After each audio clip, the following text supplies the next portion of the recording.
Okay.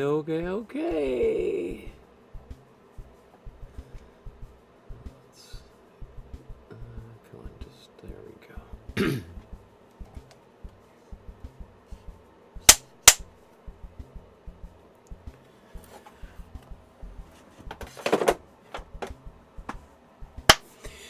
Good afternoon, everyone. Welcome to my studio. My name is Michael Markowsky, and today we are going to recreate another painting by another one of my favorite artists.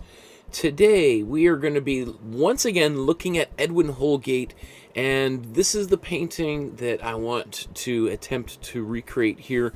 Fletchers Field from 1919. I love this painting. I know we did a whole series of artworks inspired by or based on works by members of the Group of Seven, including Edwin Holgate, just 2 months ago. And this is one of those ones that got that I just didn't have the time to do, and it's been on my list, and I was just like, you know what, I can't move forward with my life until we do this painting. I love this painting. It was the odd one out, but something about it just really speaks to me. I love the colors, first of all, and I just love the way that it's painted. There's just a spontaneity and energy to it that I think is absolutely fantastic. It's certainly inspired by the Impressionist techniques, even though it was made 40 years after the Impressionists were at their peak. But it's also executed its own specific way, and we'll talk all about that here shortly. So, if you're joining us for the first time, this is the plan of attack here. We're going to get the image on the canvas. I'll show you how to do that. And then we're going to stain it with a little bit of color. We're not really going to talk about Edwin Holgate's biography because we did 2 episodes where I did talk a lot about that in the past. So we might just talk a little bit about the location where this painting was done. Underpainting. We might do this painting a little bit like the way I suspected he painted it. So there might be a little bit of underpainting. Background, yeah, I mean, I think today, I always hesitate to say that it's going to be a shorter episode, but I do think 2 hours should be kind of my target for today. So maybe just before I launch right into that, just as a reminder to like this video, do it right now. Don't wait till the end. Do it right now. And then if you don't like it, you can always unlike, right? You can subscribe to the channel and hit the notification bell because my schedule's all over the place. Trying to kind of stick to a Tuesday session, but you know this one's an hour later than normal. And a couple ways that you can support the channel for absolutely free, just maybe not skipping the ad so quickly, sharing the video with your friends, taking a photograph of the artwork you made and uploading it to our Facebook group. I'll show you where that is in a moment. But if you do want to support the channel for as little as 50 cents, 25 cents, $1, if everyone gave $1, that would make a huge difference in the quality of the show, as well as in my own life in general. And I could be doing one of these every single night, perhaps, right? You can also use super chat function. Probably the best way where you're guaranteed that I'm going to get the majority of your donation is by sending an e-transfer. And so you can do that by contacting me through my email, which is on my website. You can contact me through the Facebook group. You could send a check, e-transfer, or an elephant, or whatever you want. Just contact me first so that I can find a place for your elephant. Okay. So let's go up to the top here, and our first step is going to be to do the image transfer. So now this is, it might seem like there's a lot of lines on here, so we're not going to do all of them. I'll show you. This is the original painting, and then I've done an outline on my iPad Pro using the Procreate app. And I'm going to show you where you can download this. I'm going to show you how I transfer this in a moment. So here's the Facebook group. Join the Facebook group. We're at like 750 people over the past year and a half. That's incredible. Anyway, the link to the Dropbox folder is in the description below. You'll see our basic resources are at the top for our introductory episodes. And then these next, I don't know, 30 folders are for relatively basic paintings. And today I would consider today's painting relatively basic. And there's different ways that we can do this that are more complex than others. I'll try to hew on the more simple side of things. So, and then of course there's another like 200 folders down here with Rembrandt and Leonardo da Vinci and Picasso, all sorts of stuff down there. Anyway, let's click into here. You'll see that there's 2 of the previous paintings we did, and then here's Fletcher's Field at the very top. And so just as a little bit of a reminder, so here's today's painting. I love this painting. I called this the closest thing Canada's got to the Mona Lisa. I just think this is gorgeous, and here, this is what how that painting turned out. Let's just even see them side by side. Why not, right?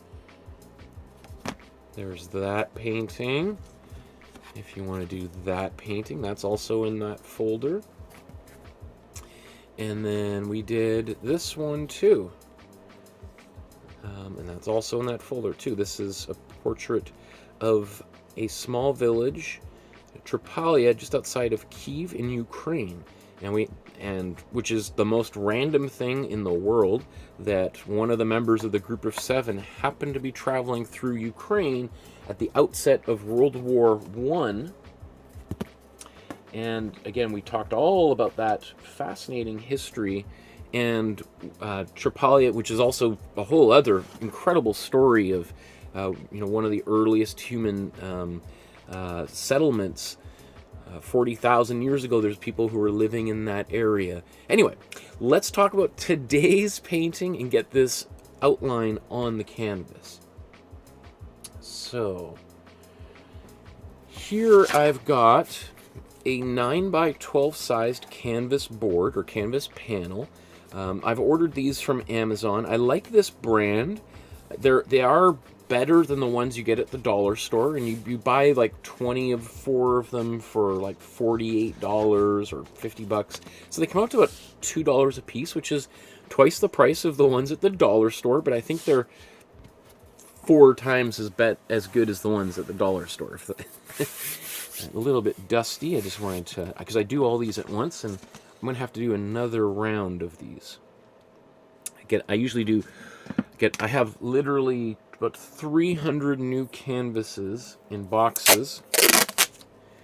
So coming up soon, I'm going to do a whole new batch of preparatory gessoing. Because what I do, I not only take these canvases out of the pack, but then I brush acrylic gesso, white acrylic gesso, onto the surface. I let it dry, and then I sand it. And that gives a smoother surface than you get when you just take them right out of the plastic. You don't have to do that, but if you're really interested in getting better at painting, you'll be surprised. You'll be like, wow, this is so much easier painting on a gessoed canvas or a twice gessoed canvas than just the canvas that comes pre-gessoed, which has a lot of texture. I always give the example that it's like buttering a waffle versus buttering a pancake. A canvas that is just got is either raw or has just one layer of gesso is like buttering a waffle. It's kind of like you get a little bit of butter on your knife, and you get half, barely a quarter across, and you're like, I gotta get more butter. Versus if you're buttering a pancake, you can go all the way across, and I need a little more butter for this corner here, but it makes your life a lot easier. Anyway, you could tell that maybe I'm a little bit hungry whenever I think about painting. So the next step here is I'm going to use some carbon transfer paper. This is actually graphite transfer paper, and the link is in the description below to buy some from Amazon. You get like 100 sheets, 50 sheets for $10, which is a great deal because, like you can see, I've used this one many, many, many times. So, and also you want to put the shiny side facing down, and if you're ever in doubt whether it's working, just take your pen. Oh, it is, right? Now, I'm going to simplify this. In fact, let's bring the original up on the screen. Because I don't want to do all. I want to try to keep this as spontaneous as possible. I want to try to give a little bit of the experience of what Holgate had when he's making this painting. So I'm going to start out with these, with the branches. You can see I'm just doing kind of the line inside, one line for the branch rather than all of them. And if you're like, oh no, I already did all the outlines, don't worry, you'll be fine. You'll be fine. The world is still here, as far as I know. We're still turning, I think, right? Let's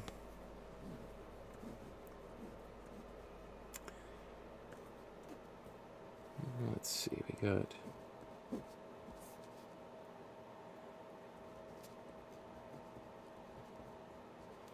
I love all these little figures here, like people sitting on benches and standing. We'll talk about this park in Montreal and how it's kind of a major social gathering place in the city. It's a great people watching spot.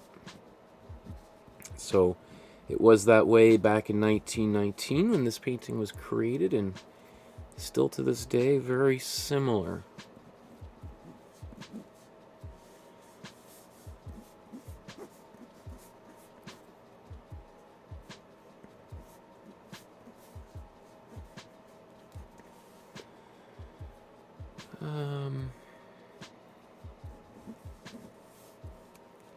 What else?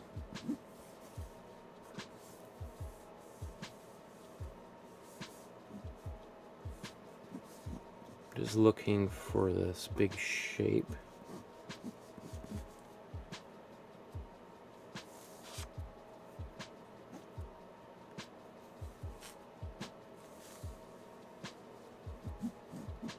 And I'll show you what this looks like here in a moment. I think that's... So, that's what I've done. Oh, here's this other little thing there. I think that's probably good enough. I mean, that's less than half of the lines that were on the outline. But, and I don't know if Holgate did do any drawing on the canvas at all when he started, but if he did, that's probably as more than he would have done anyway. So now let's move that out of the way. Keep that present. Okay, I think we're ready to move on. Wow, look at all the comments. So are we ready to move on? Yes. So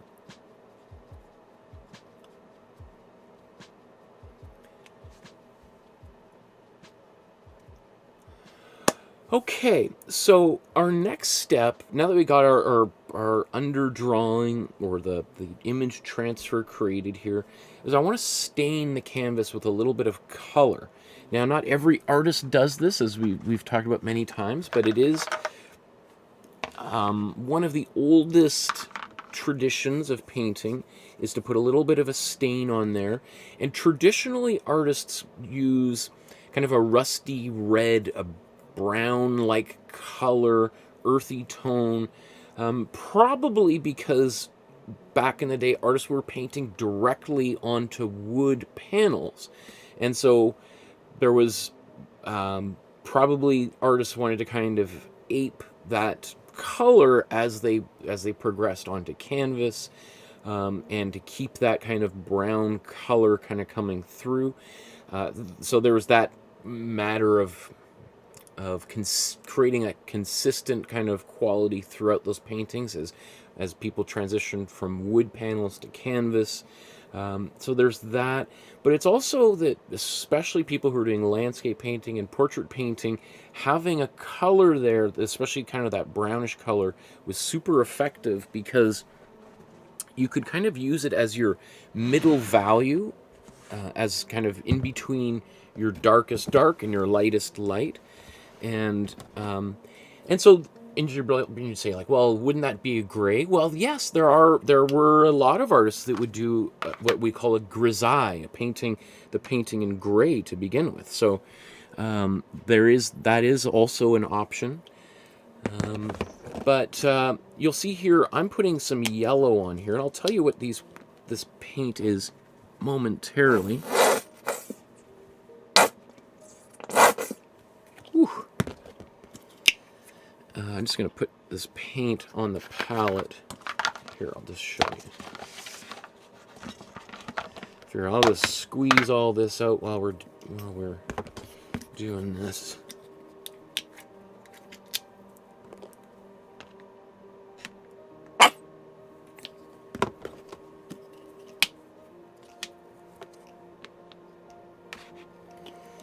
And then that way I can talk about what it is that I've actually done here. Does this make any sense? Am I crazy?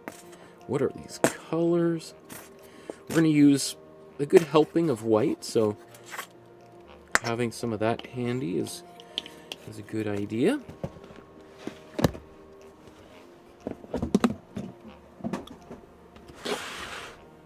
And I also been saving these things. I saw a comment on the Facebook group about Jay DeFeo, who did this painting, The Rose, which is in the collection of the Whitney Museum in New York City.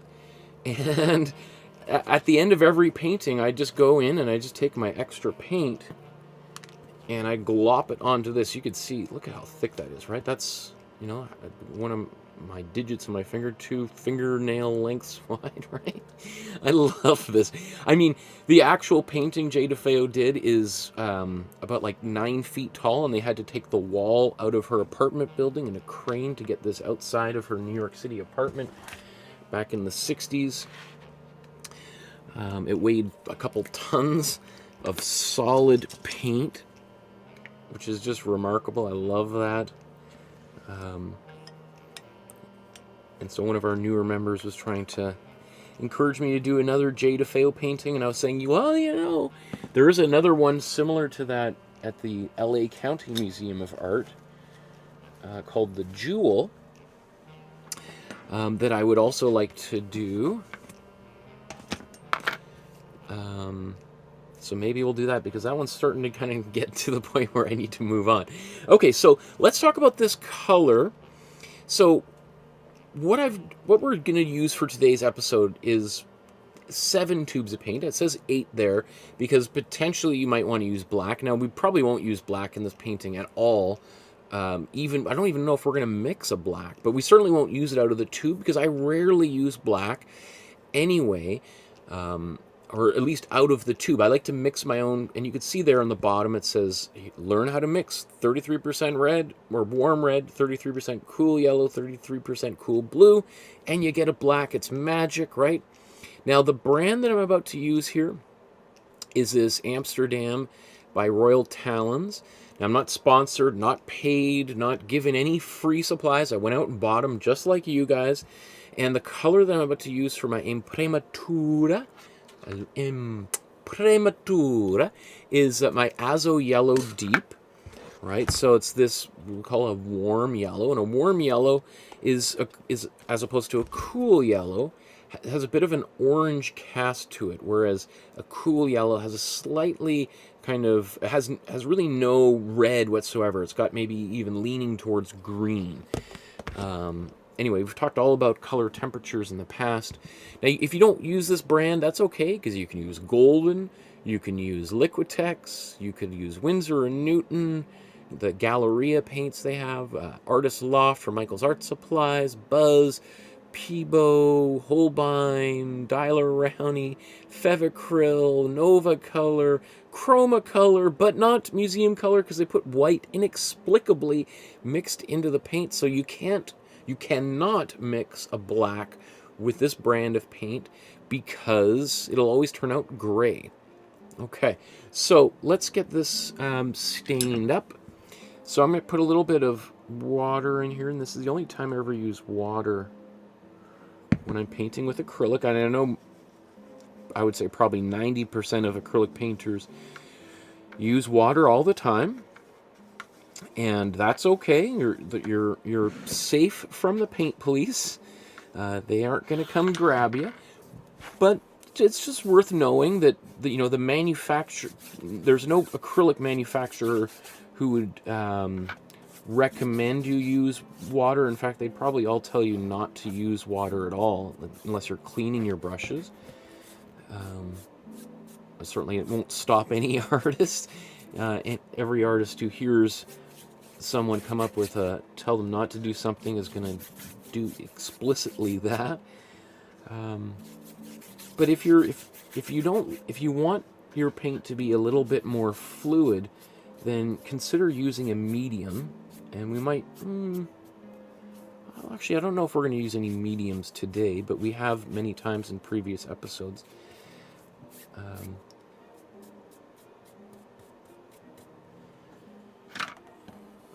The other day I was saying medium is like adding, let's say you put too much, I don't know, let's say you put too much salt or spice or something into your soup. Adding water to your soup would be like adding water to your acrylic. Yeah, I mean, I guess you can do that if you felt like it's too spicy and you want to dilute it, but it's going to get really watery very quickly, just like your paint will. So you may want to instead add broth to it. Well, the broth can be pretty salty too. I don't know if the analogy totally lines up. These are the things I think about when I'm laying in bed at night, like, broth? Would it be broth? Should we add should we add broth to the acrylic?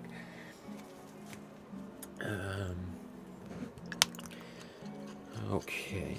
And also, just it's worth just noting, I wipe off the excess paint onto a rag versus before I put it in the water, and that way my water will last 6-7 hours worth of painting. You've seen me here paint all night long and not change that water because most of the paint is going off onto a rag, right? And that's not only saves the water and makes it more convenient for you, but consider if you put a whole bunch of paint into the water, that goes down the sink, that goes out into the ocean, the fish eat it, then you eat it when you're eating your sushi, and we don't want microplastics in our food supply.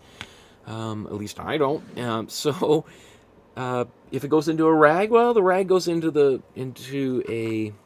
landfill, which is not ideal either, but it's less likely to start poisoning everybody. Okay. So, let's move to our next step here while this dries. Okay, I'm just going to turn the heat down here. Okay, so, as I said, in the 2 previous episodes we did dedicated to Edwin Holgate, we talked about his biography at length, as I am apt to do on occasion. So I'm probably not going to really spend too much time here. Let's just take a quick look at some links. Edwin Holgate, born 1892, dies in 1997. A nice, long, healthy life. Edwin Holgate, even though he was born in Ontario, is probably more identified with Montreal. He was an Anglophone, an English speaker living in Montreal, and really is one of the most important artists in the 20th century when it comes to Montreal art history, because he was instrumental. He was the instigator and he joined the Group of Seven. He was the 8th member of the Group of Seven, which is only just a few years before the Group of Seven folded up. So I think he joined in 1930, and by 1932 to 34, they had moved on, and because most of the artists had now really started to spread out all over the place. And I think they asked him to join the Group of Seven because he was probably, arguably, the most talented, well-known Canadian artist of their generation, of the same age range, alive and working in Canada at the time. There were an older generation of Canadian artists that were not part of the Group of Seven, but I think when, the Group of Seven, these guys were all men as well, it's important to note, were all, in their, let's say, late 30s, early 40s. some were in their early 50s when the Group of Seven was founded. And so, I think it made sense, like, wow, this guy is like, people are just going to keep on asking us, why isn't Edwin Holgate part of this group? He's like, as good as it gets, and he's your same age as you guys.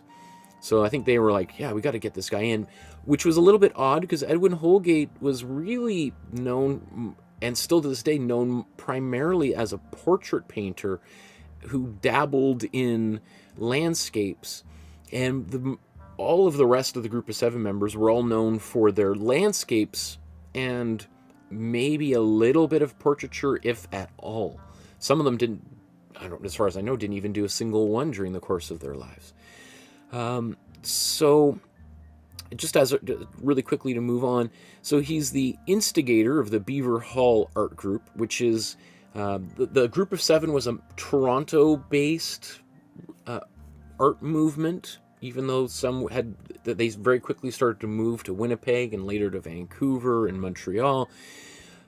So Holgate, after he had joined the Group of Seven and the Group of Seven starts to fold, he decides, well, let's have a Montreal-based group this time.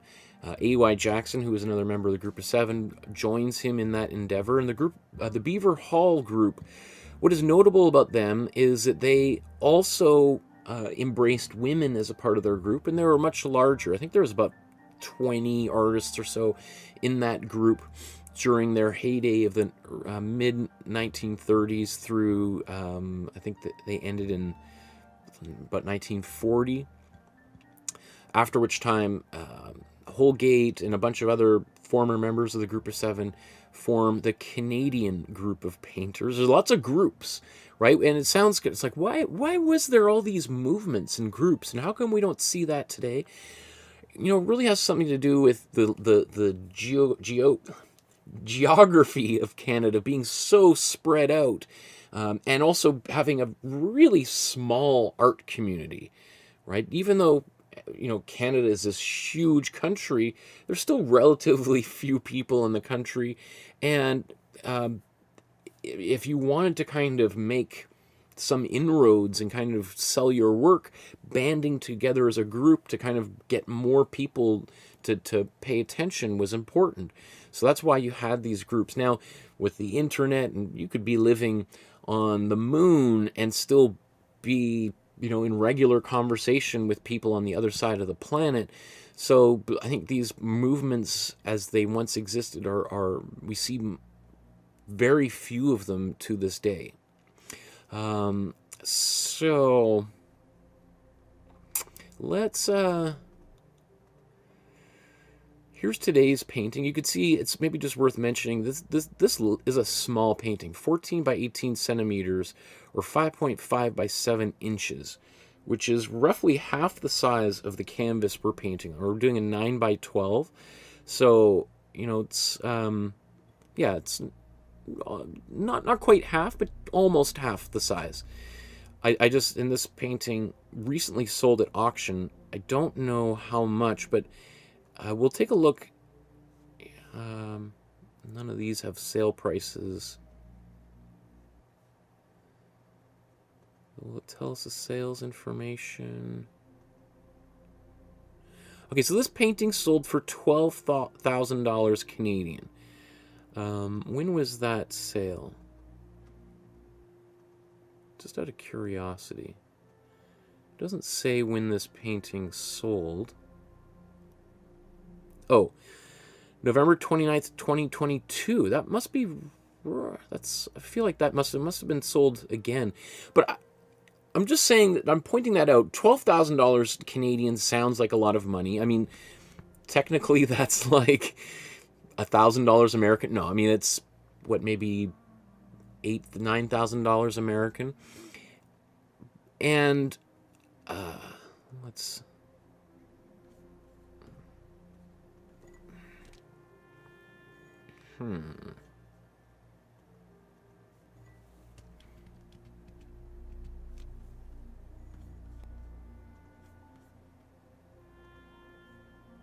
It won't let me. I wanted to kind of just show some of the markings and stuff on this canvas. Anyway, the reason why I just mentioned that it sold for that amount is how remarkably cheap and inexpensive it is to invest in some of these artworks by Canadian artists. Canadian art has always sold for what I would say is far less than market value. If Edwin Holgate was an American artist, I guarantee you this painting would sell for easily over $1 million at auction today.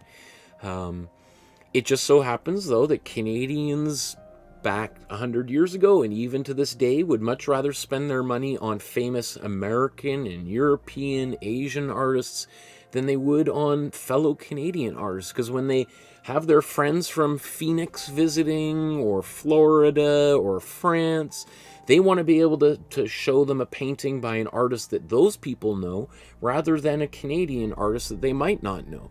So, I mean, the fact that 100 years after this painting was painted, you could still buy this painting just a few months ago for $12,000 is remarkable. And if I had a lot of money, I would invest all of it in Canadian art, because I guarantee you in probably another 20 years, that painting is going to be worth, at least 5 or 6 times that value. So anyway, those watching, you might want to take my advice and make a ton of money. I mean, look at this Edwin Holgate. Here's another one, $15,000. A bunch of prints. Here's a drawing for $1,638. I mean, my goodness. A bunch of prints. Charcoal on paper, $4,500. And, Edwin Holgate is, I think I mentioned when we talked about his work, is probably the least, as Rodney Dangerfield, it don't get no respect, right? No respect at all.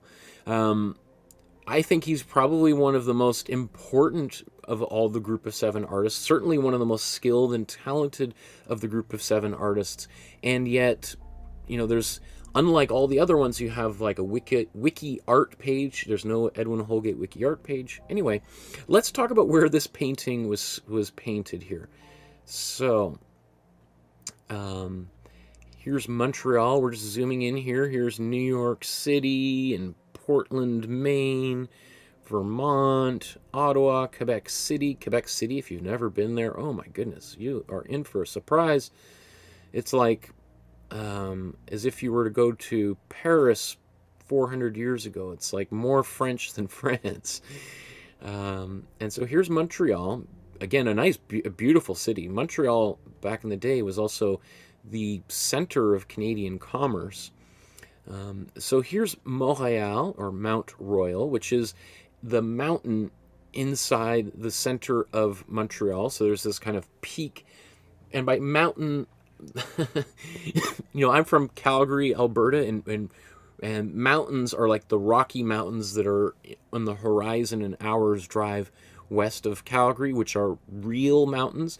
Montréal is like a really big hill, and a friend of mine and I biked to the top of Mount Royal a few years ago, and then biked down, which is the funnest thing you can ever do. It's a little bit, it's steep. It takes about half an hour to bike down, but that is a lot of fun. Anyway, so you can go up to the top. There's a beautiful lookout at the. I can't remember exactly where that is. Is that it right there? Oh yeah, this is it. Kodiak Belvedere is the name of this plaza at the top. I didn't know that's what it was called, but a cool hangout spot in the middle of the night. You can go up there and there's people hanging out there, making out and drinking beers and playing music and bongo drums and everything out there. But what we're talking about is Fletchers Field, and it's this large field adjacent to Montréal, or Mount Royal, right? And you could think that's the origin of the city Montreal, Mount Royal, and at least I think, right? That makes the most sense. So this place is now called Jean Mance Park, but was originally called Fletcher's Field, and there's some debate as to why that took place. Put a little bit of research together. A Fletcher is a arrowsmith, someone who makes arrows. I didn't even know that that was a thing until putting together. So when you hear the band Aerosmith, an arrow is like a blacksmith. An arrowsmith is somebody who makes arrows and bows. And there was quite a lot of conflict 400 or 500 years ago between France and England. And so one of the claims is that this field was adjacent to where one of a Fletcher, an arrowsmith, used to live, and that's why they named the park that. Anyway, long story short, this park is a beautiful park that is very popular amongst the locals. Some people say it's the most beautiful park. So here's Montreal in the background. So you can see it's like, those of us from out west are like, that's what Easterners consider a mountain. Ah, interesting. Huh. Okay, yeah. But it's just a really big park that, let me see, I think I've got some photos.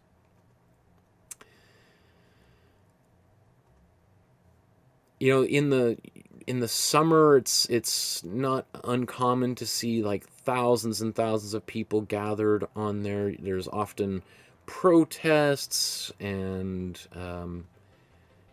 here we got beach volleyball games going on there, like skating and during the winter.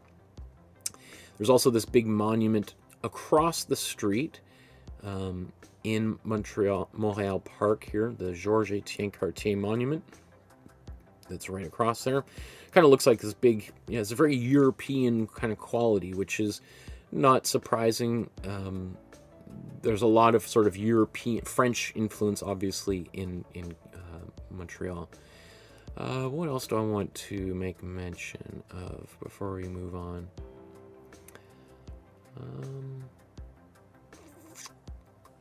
So they did change the name. There was already petitions in 1910 to change it from Fletcher's Field to Jean Mance Park, or Parc Jean Mance. But it took until like 1990 for them to actually make the change. So let's, I think our canvas is ready. Let's move on. Whoa, where did I go?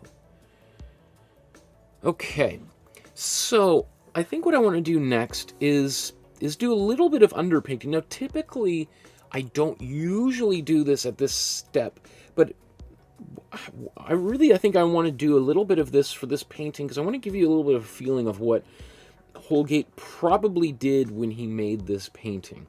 So let's look at the colors before we do this and just think about what this step might be. So what I want to do is I want to mix a turquoise.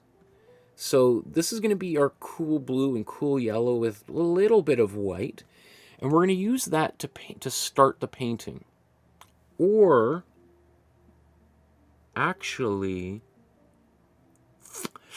you know what? Before I do that, I want to paint this peachy color that I see under here. Yeah, let's do that first. And that's why it's good to take a look. Okay, so, yeah, okay, I was like, is that not on camera again? So let's mix that peachy color. In fact, let's do that right here. So what I'm going to do is I'm going to take some cool red, cool yellow, and white. So let's mix the cool yellow up. Get a little bit of this red in here. Again, you notice how like I always put the paint on the side and then mix it into my color. That way I can be sure that, if I need more, I take more, but I don't add more than necessary. Let's compare these two.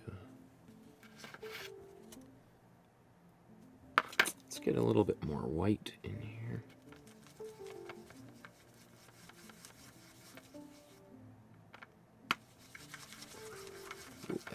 Well, that's not bad. I was going to say, ooh, did I put a little bit too much red in there? That's okay, though.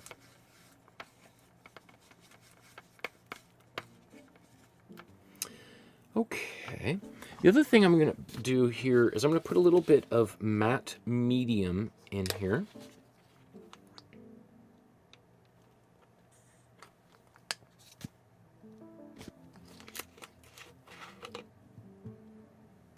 Oh!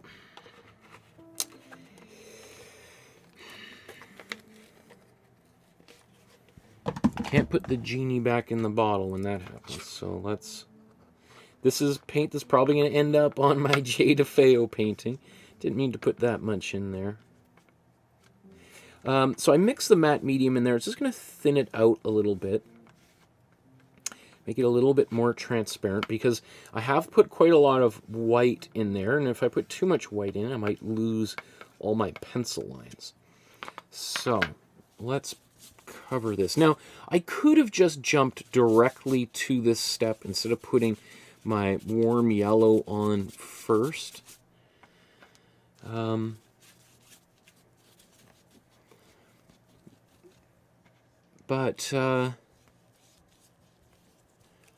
There's all sorts of reasons why I would want to do the warm yellow anyway. One of which is I'm kind of a stickler for consistency, and I like kind of keeping the same process over and over, especially if you're a beginner artist. I don't think putting that yellow hurts. If anything, it's kind of nice because it just adds just another layer on there. I mean, this sort of looks a little bit like Big Mac sauce. And we've got some mustard and Big Mac sauce for making a burger. Boy, oh boy. Michael, you're always talking about food when you're doing these episodes.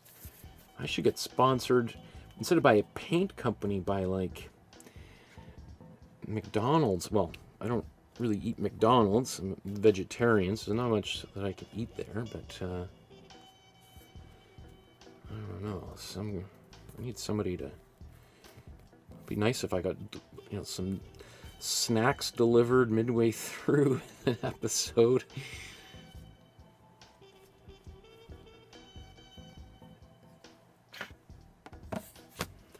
Okay, ooh, that is nice. I love that.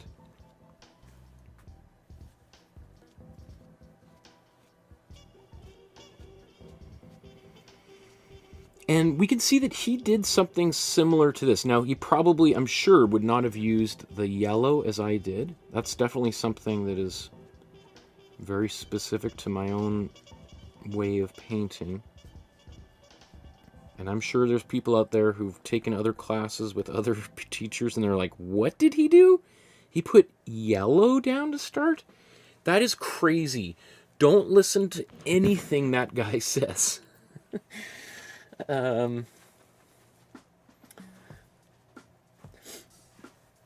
But as we've talked about, like, I've done many episodes where we put the yellow down and then I mix the brown as an artist would traditionally do it, and you tell me if you could see the difference. Like, which one's which here? This one here on the left has got warm yellow, and this one's got the brown, as artists traditionally do. Now, when we see them side by side, you're like, oh, I can tell the one on the left has got the yellow Imprimatura, and I can see the one on the right's done with the brown Imprimatura. But if you're just looking at them separately, you know, the differences are very minor. And it's just one of those things where it's just a lot faster just to put that yellow down and move on with your life than it is to fiddle with the paint for a while, right?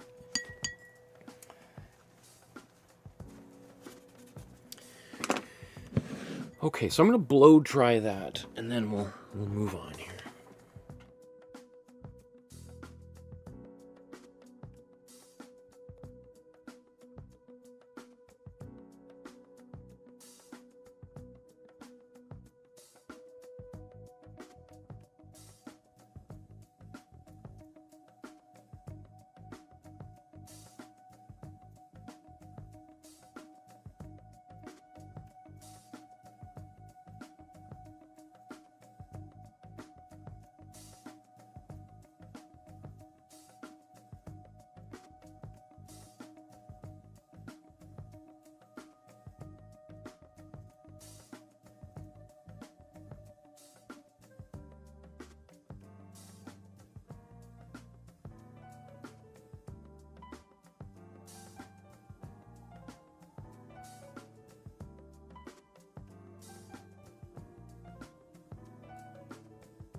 Okay.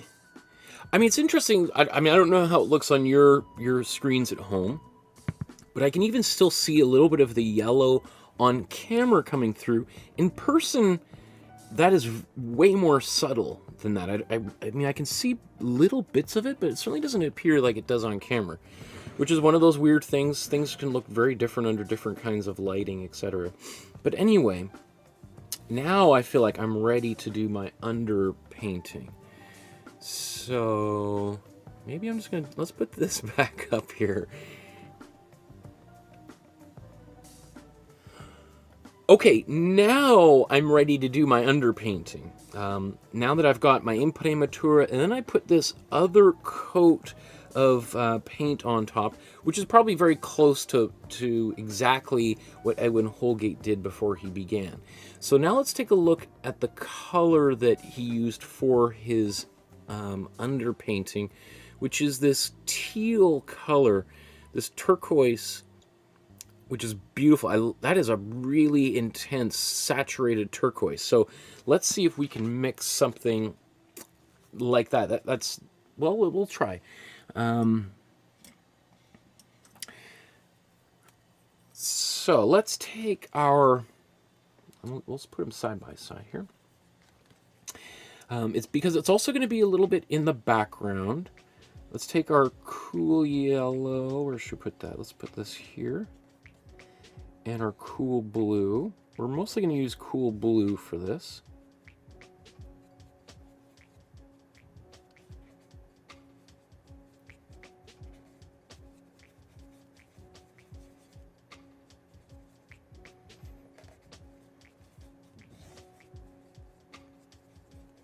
So I'm going kind of carefully here because I don't want it to go too green. That's pretty close. I'm going to add just a tiny bit of white. You can see just a little bit.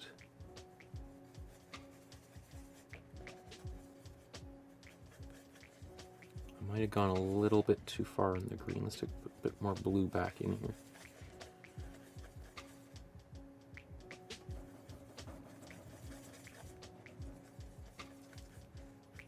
Okay, I mean, that's going to be fine.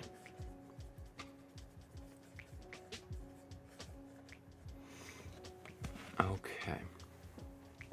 So, what I imagine is that Edwin Holgate is got a panel like this. He's either standing at an easel, which is unlikely, probably sitting on a park bench with a small, what they call pochade box, which is really not much bigger than a cigar box.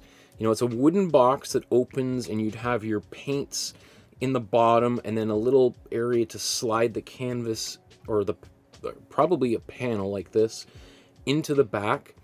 And then, you know, or it kind of looks like a little briefcase, depending on however you want to think about it. And he's probably just sitting there on a park bench painting this probably pretty quickly. And I bet you he did this whole painting in, how long would I say? I bet you 45 minutes or so. Now, I don't think I'm going to be able to paint it that quickly. Probably another reason would help him make that painting faster is he probably has a lot of these colors pre-mixed in the palette, because he's probably doing a painting like this every day or two, right? So he's not having to kind of go and match those colors up. He's probably got them all kind of mixed, because what you do is squeeze out enough paint into the box, and then you're just using that, and it's oil paint. It can take like months to dry. So you're not, so the paints, you know, basically that bottom of that pochade box, pochade box is looks like your palette after you've been painting for like a couple of hours, right? And you imagine what it would look like if you just kept mixing paint in there for weeks and weeks and months and years, and potentially every once in a while you scrape out all that extra paint and throw it into the garbage and squeeze out new paint. Anyway, let's kind of imagine what he would be doing here. So I would bet you he would probably start somewhere in the middle. and kind of just start drawing in some of these branches. You probably would look at a tree right in the middle, kind of a big tree, and build around it.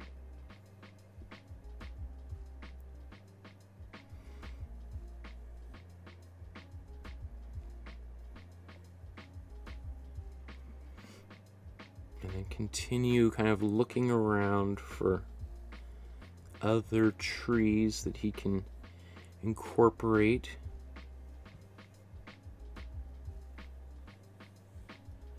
into this composition.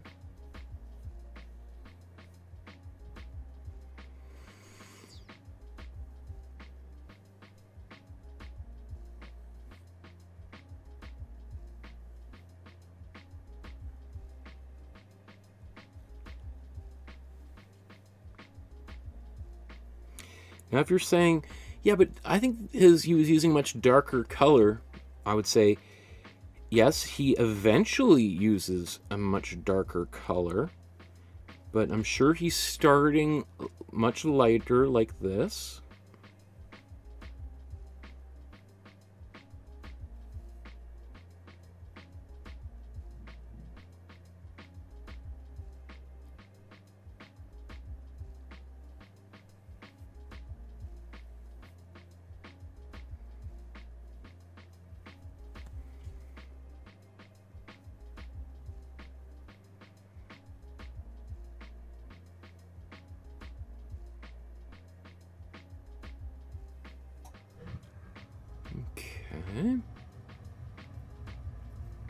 And then I bet he probably also came in here and kind of identifies where the ground is going to be, and maybe even where that blue is going to be in behind. So if I was a betting man, I would say this is exactly what his painting looked like in the initial stages of the painting.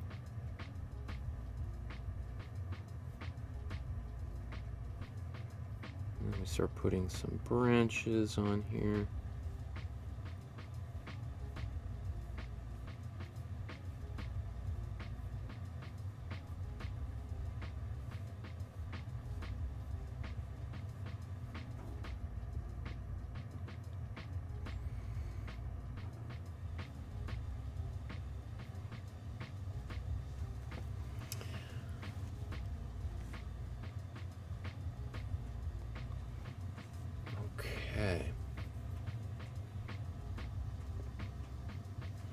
So that's what a landscape painter might consider to be an underpainting. And I know that there's that whole definition of what underpainting is kind of a contested thing. Some people would consider basically the whole kind of initial first layer of background foreground to be an underpainting, and then you might switch to acrylic painting. I mean, every artist has a different way of painting.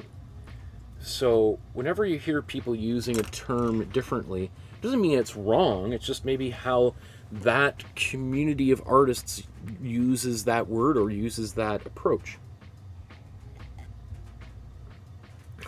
Paula says, press like, friends. I appreciate that. Thanks, Paula.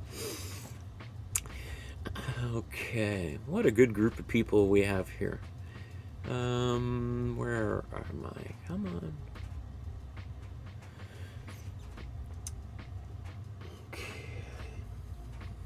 Okay, so now that I've got my underpainting started, let's start putting some color into the background. And it'll be interesting thinking about how he did this, because, you know, if you're sitting on a park bench making a painting, well, the weather's going to be changing perhaps a little bit. At least the sun is going to be moving, maybe behind some clouds, coming in and out of the clouds. Maybe it's sunny and then the sun goes in behind some clouds, right? So it's possible that an artist might wait till a little bit later actually to do the background and to get some more of the foreground elements done. And I do see a bit of that here where it looks like he's painted some of this blue, which could be the sky, at maybe one of the last things. Maybe he's painting it and it's a little bit overcast throughout the entire painting session, and then boom, all of a sudden the sun comes out and he's like, oh no, the sky is blue now. Okay, so then he paints that blue, these dabs of blue in the top left corner there. I am, however, so maybe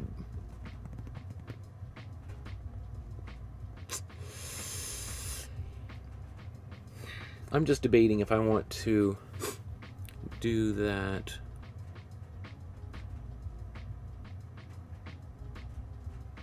You know what I'm going to do? I'm going to paint this kind of blue shape. Maybe, is that Mount Royal in behind there? That could be the hill, Mount Royal, the hill, the mountain in the center of Montreal in the background, perhaps.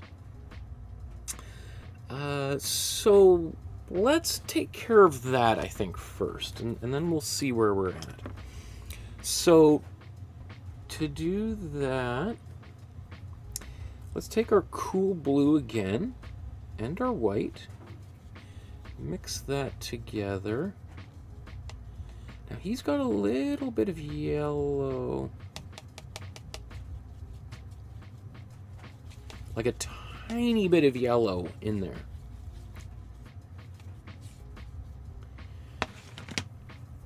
Okay.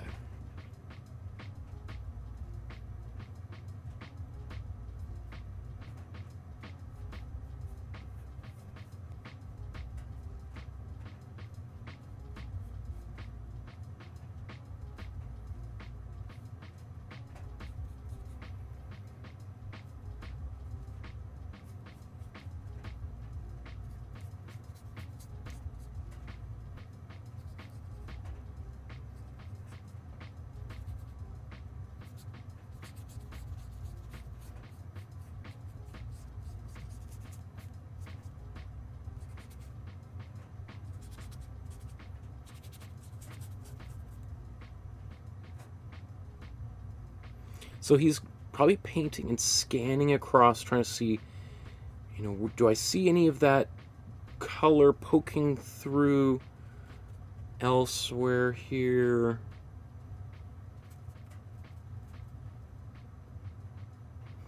Now I'm going to wait before I do a little bit of that in the sky. In the sky, I'm probably going to treat a little bit differently. Maybe even put a little bit of gray up in there. We'll get there eventually. Okay. So maybe he's done that. And then I think what he might have even done at this next stage is I think he probably took a little bit of red, mix it into this green that we had there before. And by doing that, it just goes a little bit darker, a little bit more brown. Very subtle. Maybe let's just take a little bit more. It's also going to dull that color out ever so slightly. And then I think he's going in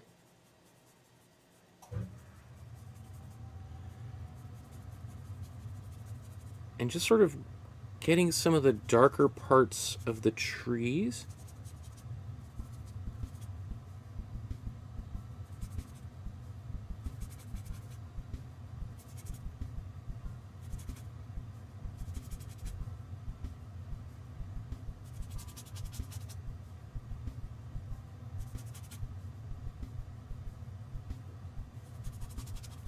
And you can see the brush is starting to get kind of dry too. And that's okay.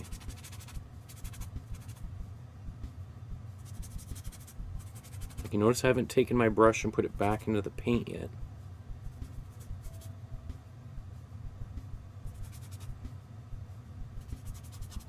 So I use that color for the darkest areas first.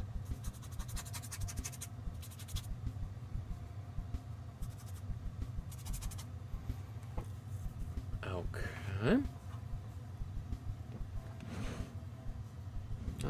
Maybe also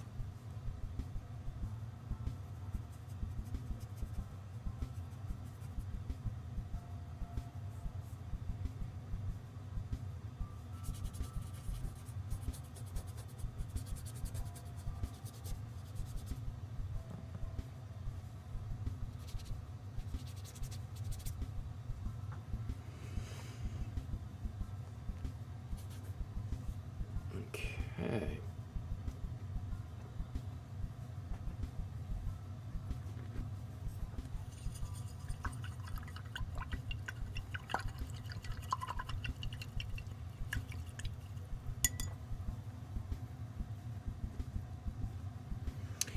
Now what I think he might have done is gone into the sky now and started to paint this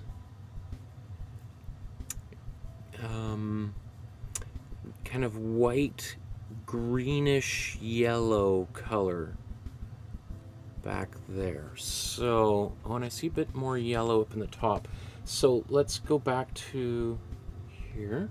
Again, he's going to be using a cool yellow.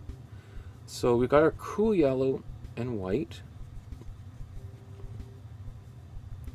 And maybe I'm going to start with this just like that, a much more saturated yellow, because we've got some of this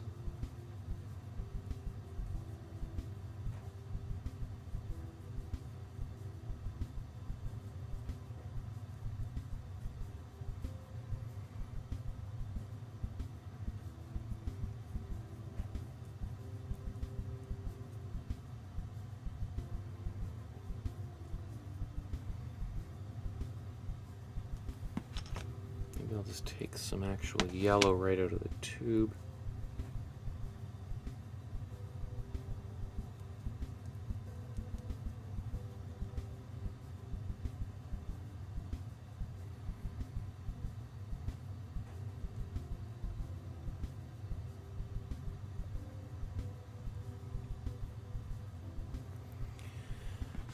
Okay, and then he's got the white, so let's take a bit more white. There's just a little bit of green in that white, which just gives it a little bit more of a pale quality, ever so slightly.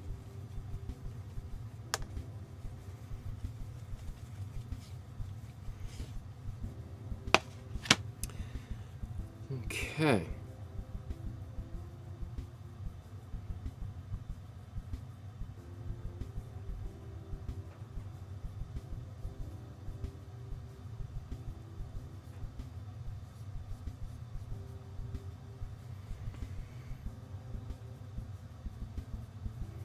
So now he's trying to paint the sky coming in behind, from through the trees here.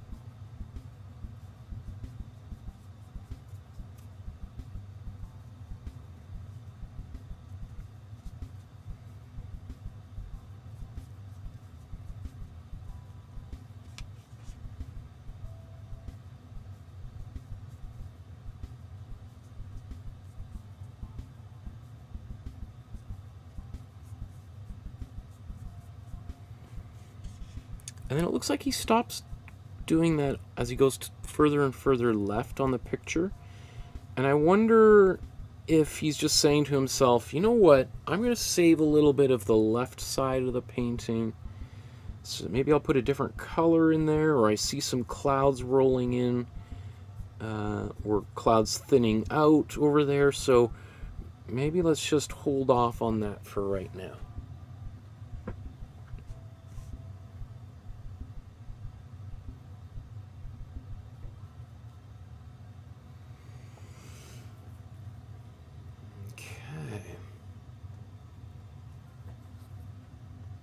And by no means is this the final layer of any of these colors. I think obviously he's going to paint the branches on the trees and the tree trunks again with a darker color afterwards. So there's going to be kind of going back and forth a little bit. Let's see now. I bet you So I bet you he's probably pretty happy with establishing the sky, the Mount Royal in the background, the trees. I think probably now he's gonna say, okay, let's get the bottom in, and then we'll finish the sky after that, because who knows what the sky is gonna look like half an hour from now. So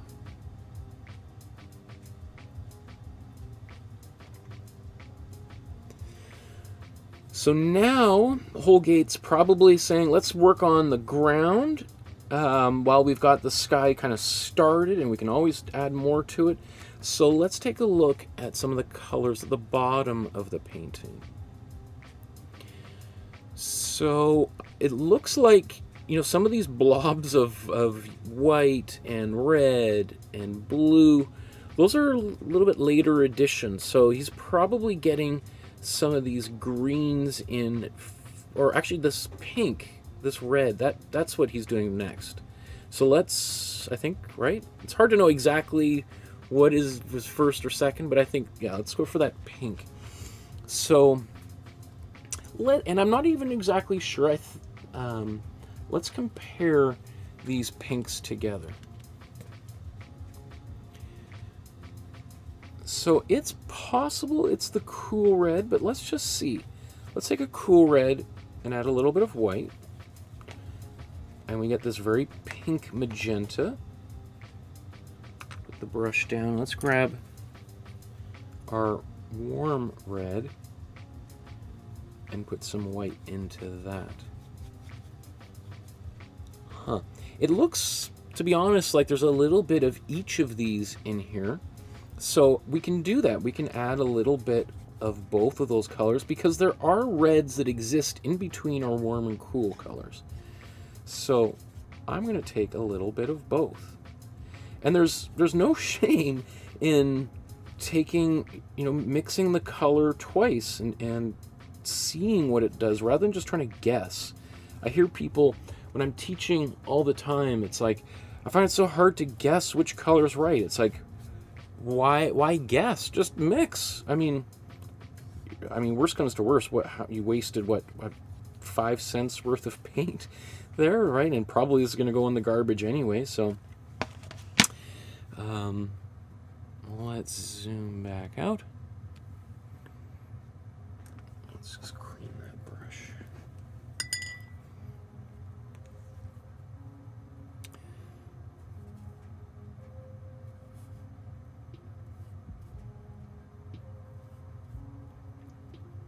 You can see also the speed at which he's painting, right? Trying to capture that.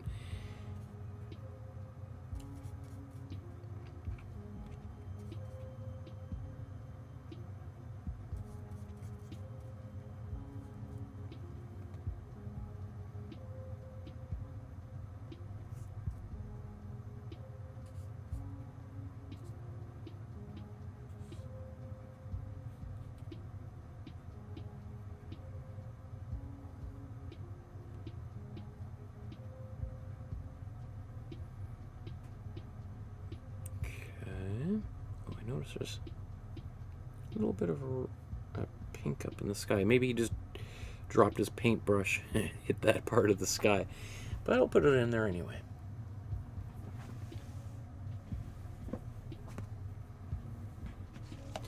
Now I'm gonna save this paint because I might go back in there and use a bit more concentrated color later, but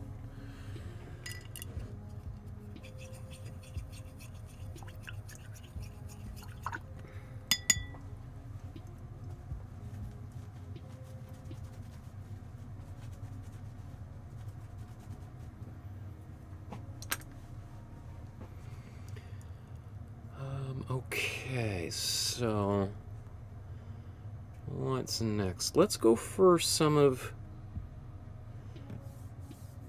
So we've got a cool green and we got warm green. So we got a combination of both happening here. And both of them have got white in there. So let's take some of this white and our cool green that we were using for the tree before, but we had a much darker version of it. Here's just adding some white to this and a lot more yellow.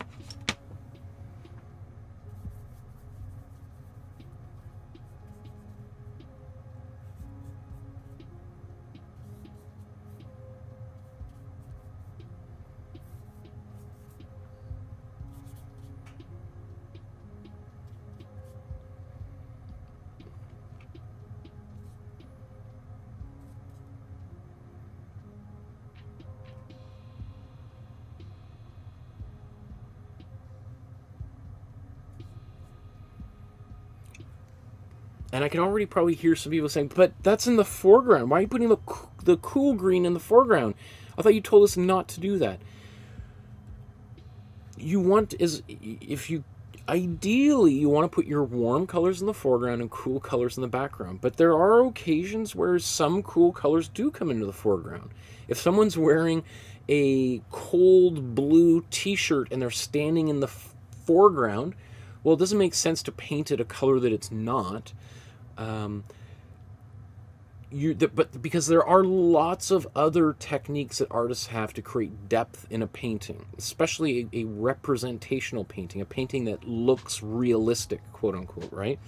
So, such as overlapping shapes, using scale, larger things in the foreground, or smaller things in the background, using black, and black will advances, grays will recede.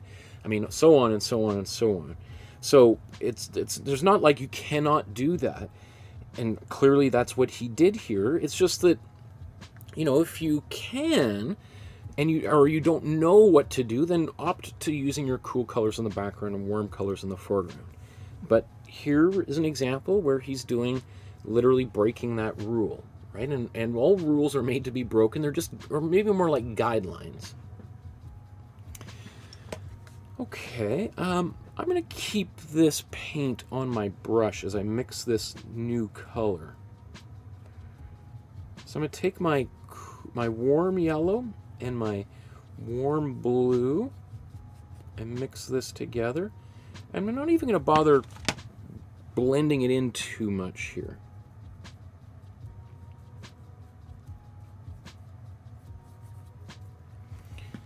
Maybe I'll get a bit of white in there. I think it's just lacking a little bit of white. Maybe I put too much white in there. That's okay.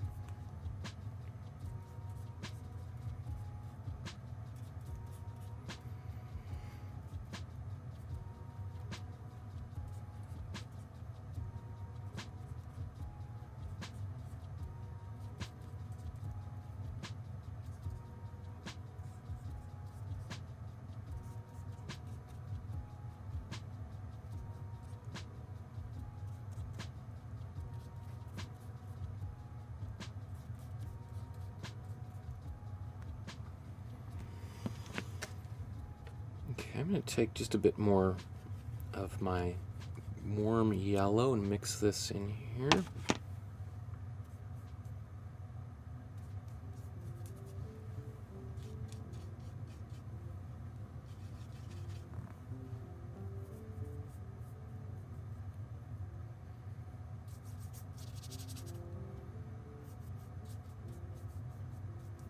And I'm trying to be careful not to mix this all into one big sludge.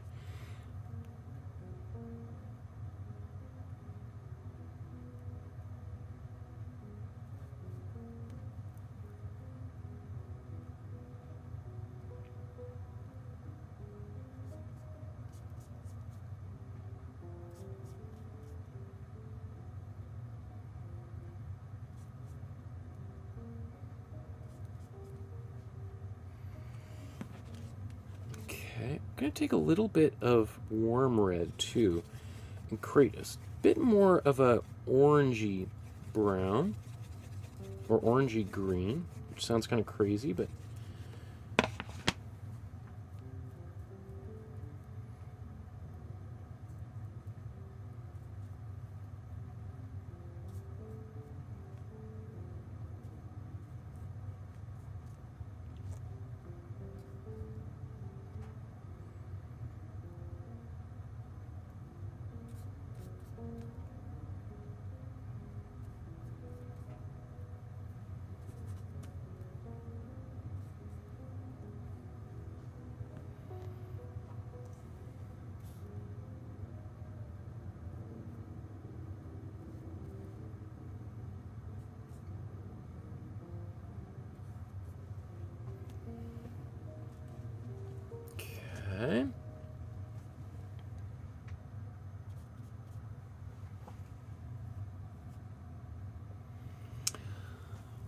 I'm going to go back up into the sky, or into the trees, and mix this cool green again.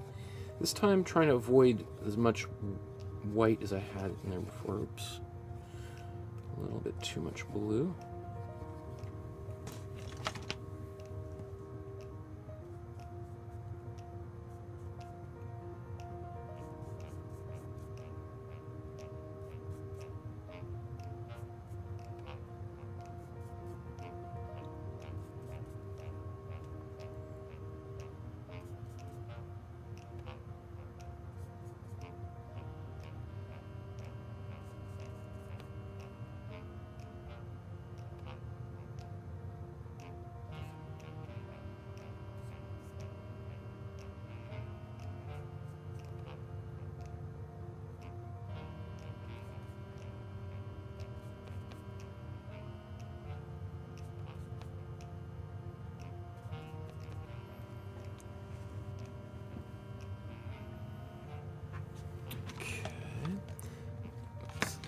So just going to take that, maybe put a bit more yellow, and do the same sort of thing down here.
So now I guess my debate in my mind is, do I want to start putting the figures in, or do I want to go up and do this rest of the trees?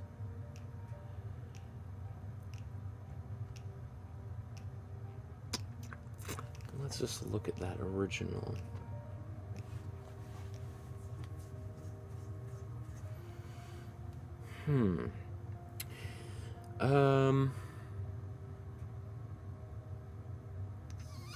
Oops, what is this?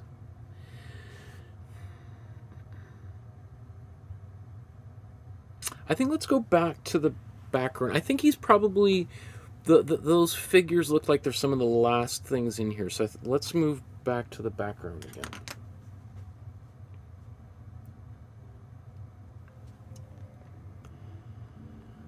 Okay, so I think what I want to do now is I want to paint some of the trees, or the darker lines in the trees, and really kind of get pretty close to wrapping that part up.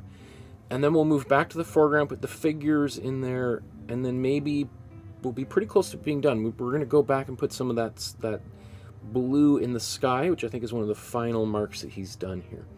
So let's go back to the painting. And now let's mix a much darker color. So it's almost a black that he's made there. So let's mix a black. Let's take our cool blue and our cool yellow. Nice green. And take our warm red. And we mix these three together. Cool blue, cool yellow, and warm red. And we get a black, if we get the ratios exactly right. Now, I'm not really super concerned about getting it all right. I just want a darker color. That's pretty good. But I'm also going to add some warm blue to it.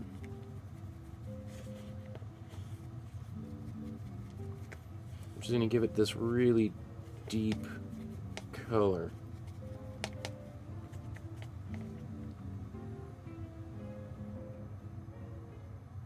In fact, I'm going to just make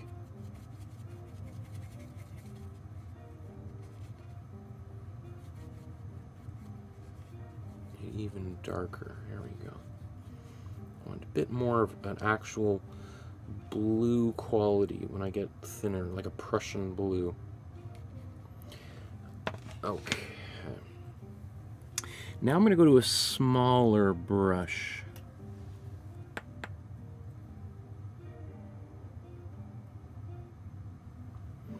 To do this.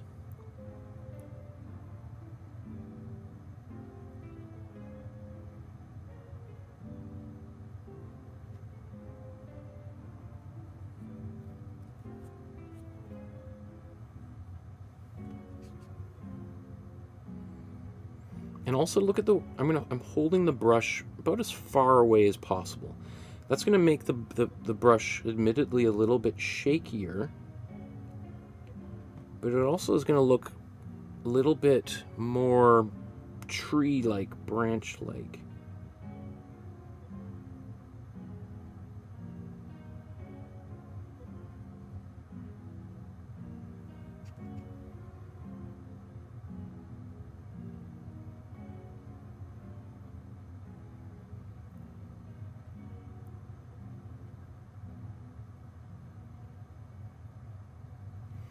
And I'm also spinning the brush as I'm painting in my fingers.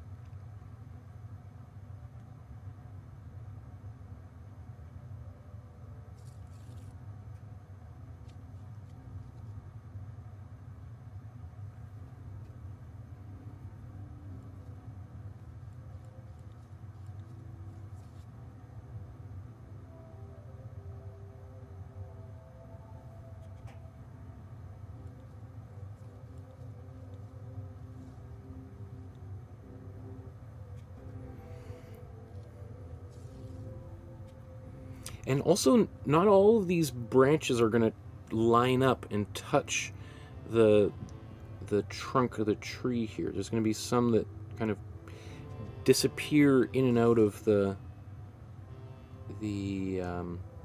leaves, right?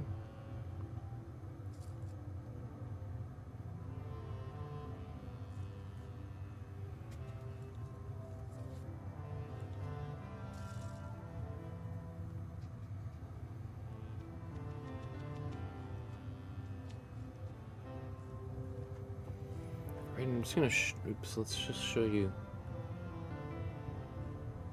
so you can really see, like, how I'm holding the brush.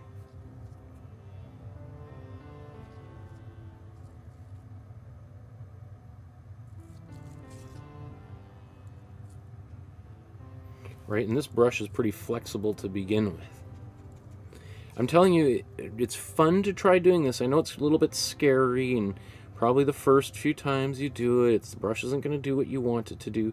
But that's kind of the point, is losing a little bit of control. And people are like, what? I'm just trying to get control. I don't want to lose control. Well, I understand that. You know, it's like learning to ride a bicycle and somebody saying, you know what's really awesome is when you take your hands off the bicycle and you kind of put them in the air, and you're like, yeah, I'm not there yet. I'm not going to be riding my bicycle without my hands on the handlebars, thank you very much. Right? So I understand that, but this might be the kind of painting where you may even want to just play a little bit, and if all goes totally wrong, and I can't really see how that could happen, then you can always just paint more leaves on top of any of these lines.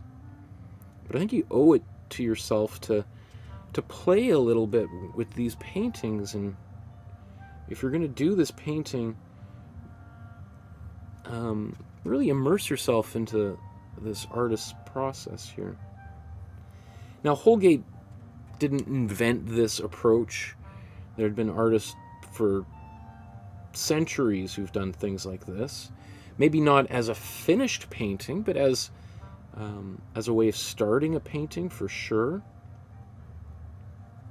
And that's really one of the criticisms of Impressionism and then the Group of Seven, is that the paintings look unfinished. They, like, some of those older academic painters would be like, that looks like my painting's, you know, an hour into the painting, not a finished painting. You're a fraud for trying to pass this off as a finished artwork.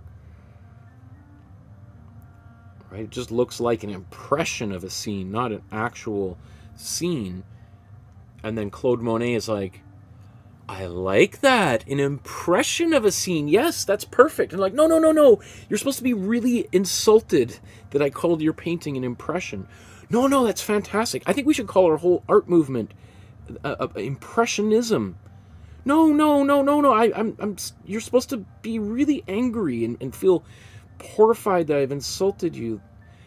What are you doing? Don't name your whole movement like that.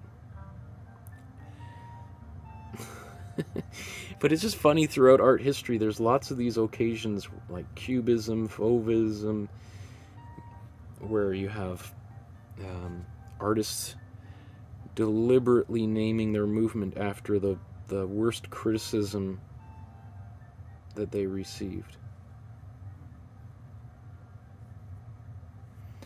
Now, obviously, I'm not looking at the original that much here because after a certain point, I'd want my painting just to be its own thing. So I'm just looking here, thinking like, where do we need some branches?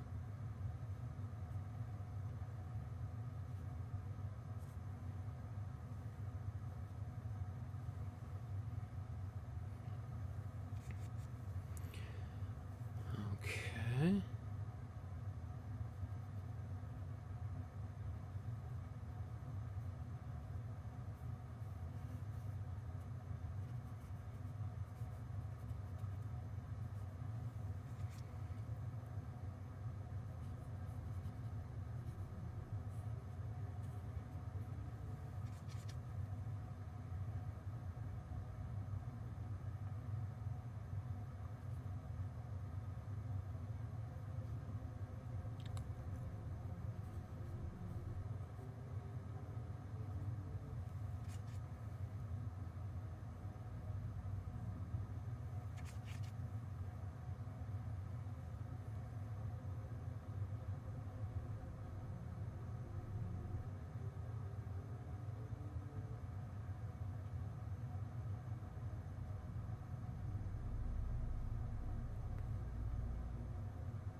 Oops, did I paint everybody in the wrong place? That's okay. So I think that's okay. So there's that guy, that tree. Here's someone sitting here. Okay, so this is...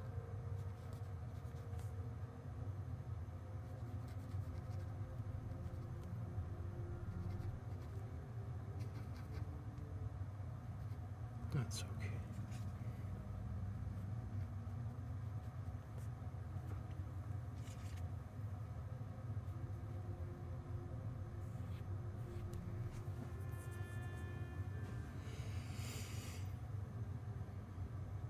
Okay. And let's take a bit of our cool blue, cool yellow. Let's take a little bit of this darker blue, mix it in here. And then I'm going to go back into the trees.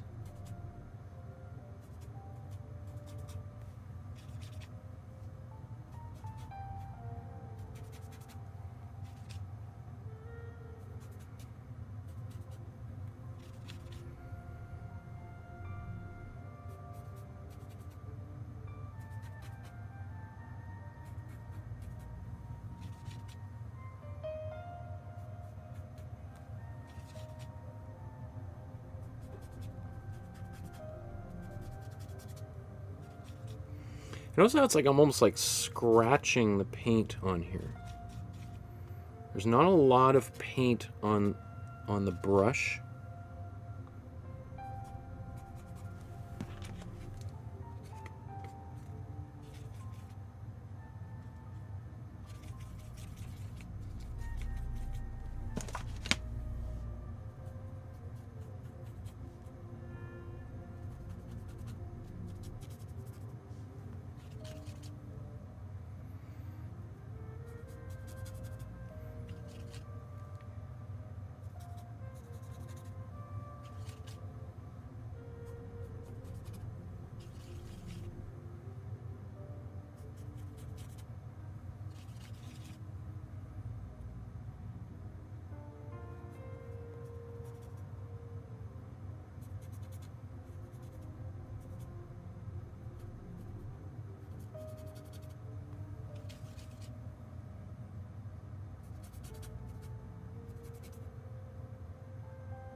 Okay, maybe I'm just going to take a bit more of my darker color, this darker blue.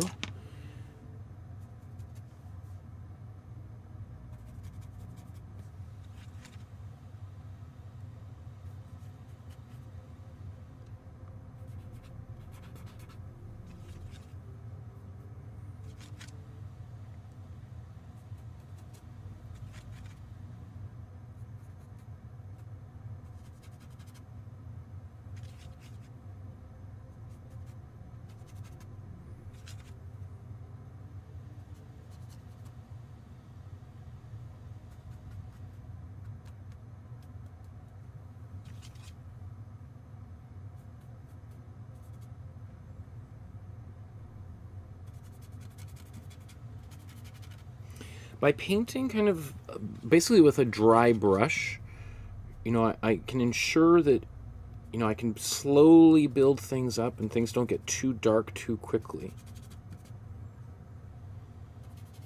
It's also kind of fun doing this, quite frankly. I mean, this is, it's a little bit like a glaze in the strangest way, because I can keep on painting the same place, slowly building up that surface.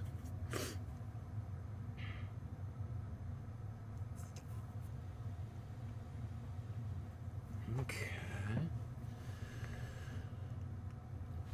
I need a bit more cool yellow.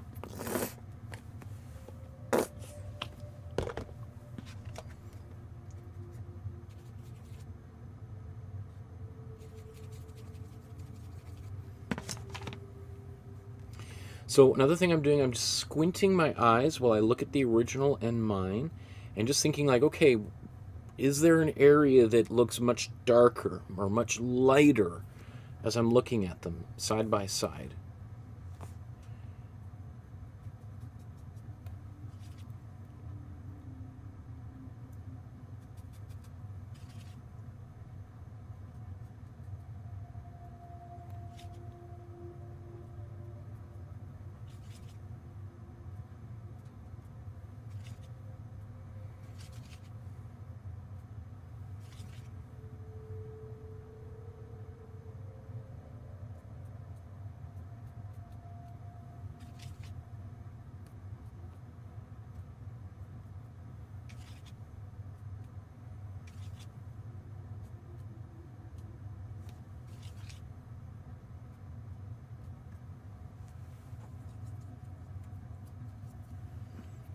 Okay, now let's take a bit of my warm yellow again. Mix it right in here. So you can see where I'm mixing colors into colors. And does it get a little hard to remember how you made that color a second time? Yeah, it does, for sure. But I don't know if that's really the goal here. That's part of, like, especially this type of process. It's almost like you're losing yourself in the painting, and you just sort of, you just, yeah, you just go kind of a little bit wild, and you're not too worried about making it perfect.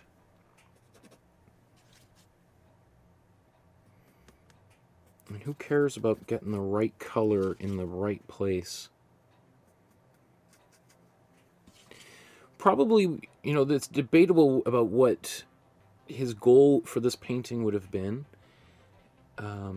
You know, a lot of the group of 7 would make small sketches like this and then go back to their studios, maybe get together once every few weeks, look at each other's sketches, and then discuss, like, which ones that they think each should develop into larger paintings.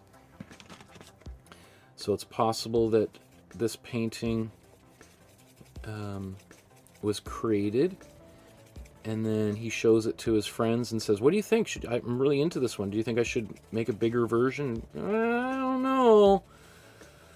Edwin, I don't know. That's your best painting. But I really like it, guys. What do you're not... Well, I don't know. If you like it, Edwin, go ahead. Well, I don't know. It doesn't sound very ringing endorsement, guys.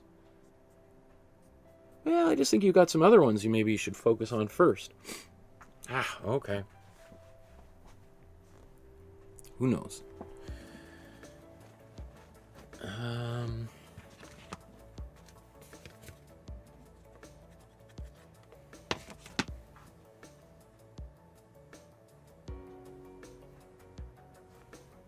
It's a little too bright. Let's take... Where is my cool blue? Oh, right here.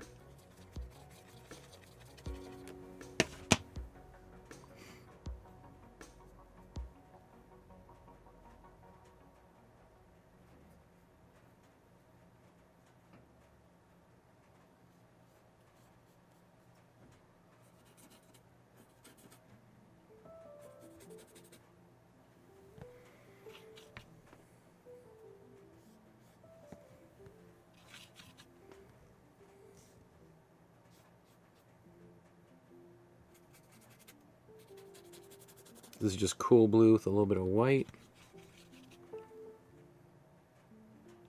But not as much white as in the background. And I'm probably going to go back there shortly.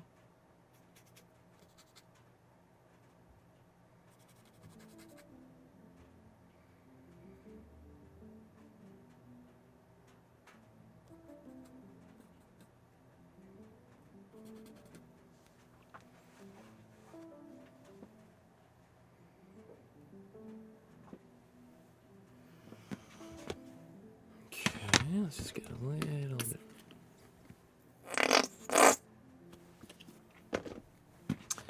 Let's get some more white in here.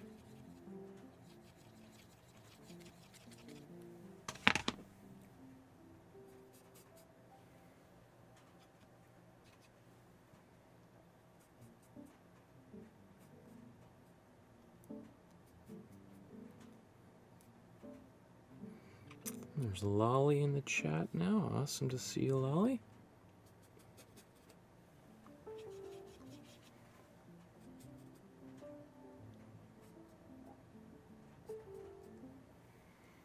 And now you can see I'm kind of add a little bit of this color, maybe the blue, back on top of some of the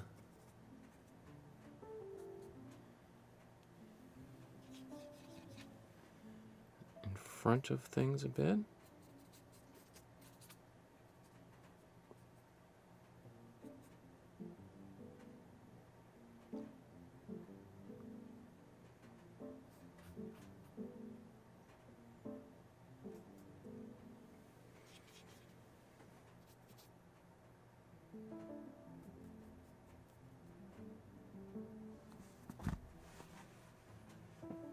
Okay, and let's do the same with the sky.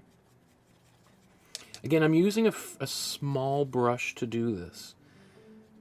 Right, I started with a brush twice the size of it, and as I'm getting closer and closer to the finish, I'm using smaller and smaller brushes. That just gives me more control.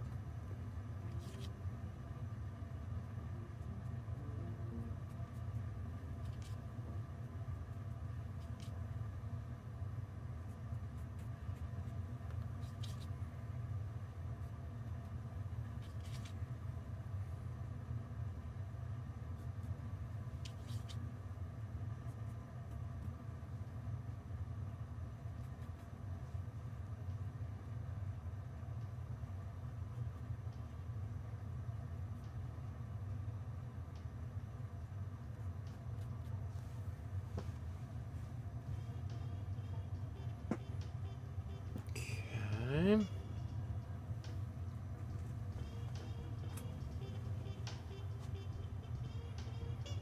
Now I might want to go back and do a little bit more. Well, should I do more of my background? Yeah, let's do a bit more of that.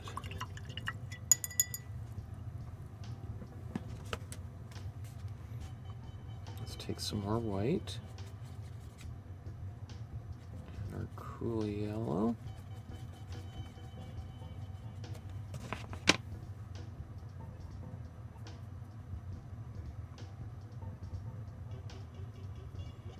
So he's also painting this up into the trees, which is, you know, very unusual, at least originally when artists were doing this kind of thing. And I think this is, who knows where this technique comes from, where we're painting the sky literally in front of some of the foreground elements, in this case the tree. But I do see that in the art of Tom Thompson, who is sort of the spiritual father of the group of seven, even though he was younger than some of the members of the group. But he died in 1919 under mysterious circumstances, and in Algonquin Park, which is a park, a provincial park outside of Toronto, well, 2 hours drive north of Toronto. And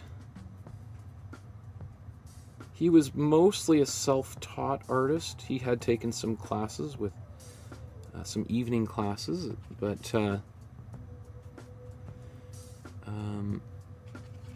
he might have just been doing that, and then somebody said, "You're not supposed to do that, Tom. You're supposed to paint the you know, the background first, and then paint all the foreground stuff on top of it." Having said that, Tom, what you're doing looks super cool. Like, where did you learn to do that? Oh, I didn't know I wasn't supposed to do that. Oh, okay. Well, maybe don't stop, because it's kind of cool. And actually, do you mind if I do a little bit of that? Yeah, go right ahead. Obviously, I don't know what I'm doing.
Just thinking, I'm getting closer to being done up in the sky, I think, right?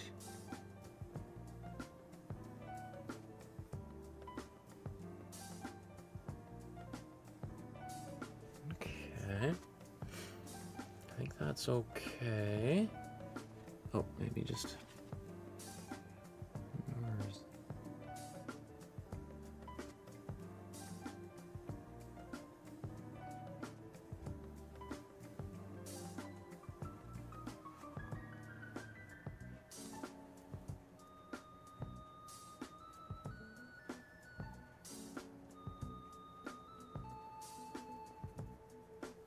I almost have to restrain myself from doing too much of that, because it is kind of fun to start to kind of define those trees a little bit more.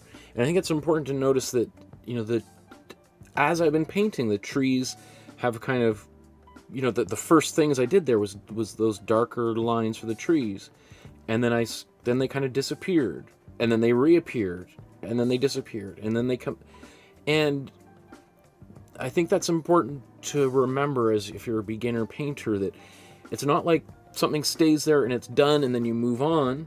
I mean, there's certainly some people that teach people to paint that way, but you know, it's like a living organism that's breathing, and it's like, right, and it's exhaling, and things are coming and going, and it's, you know, surfacing and submerging and surfacing and submerging, and I think that's really cool. I think that's super exciting. I know that can be super stressful though for some people as they're painting, when they're like, oh, I had it, oh, it's gone, oh no, there it is, oh no, it's gone.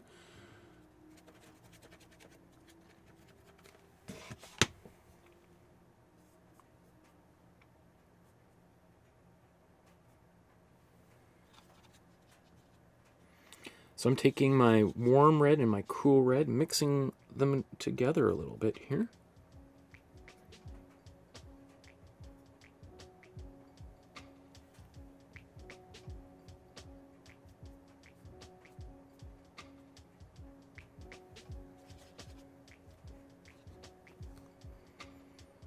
Yeah, we've got a big blob of red without any white in it right here.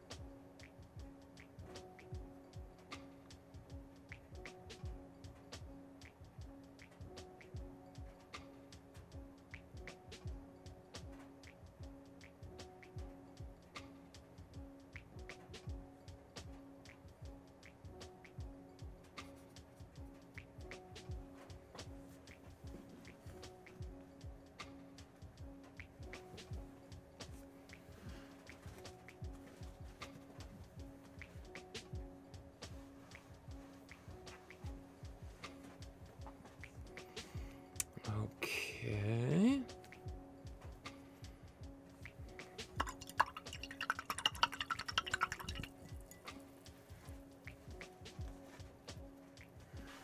I think I want to get more warm, a bit more of like almost a orangey, brownish green going on.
Okay, let's make it, I think there's is an orange here, so let's get warm yellow and red.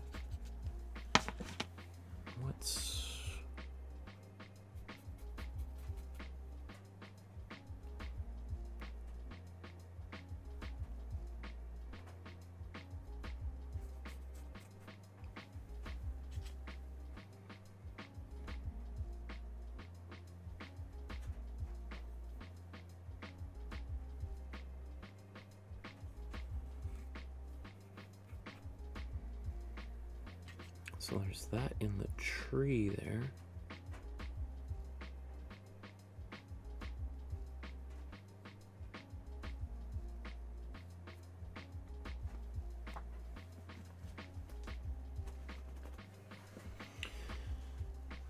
Okay.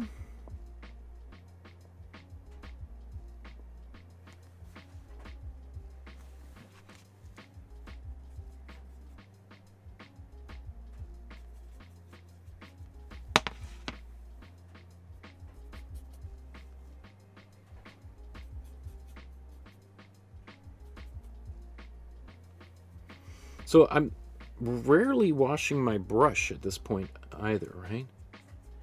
I'm just kind of having a lot of fun mixing colors, and things are blending and getting kind of a little bit, they're getting kind of a little wild as they mix together. I think that's so cool, however.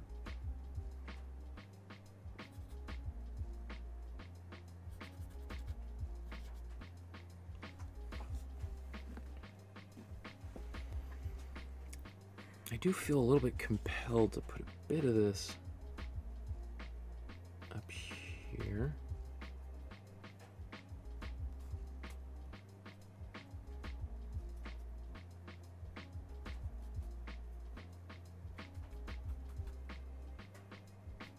Which is not really what he did, but you know, my painting's got to live on its own.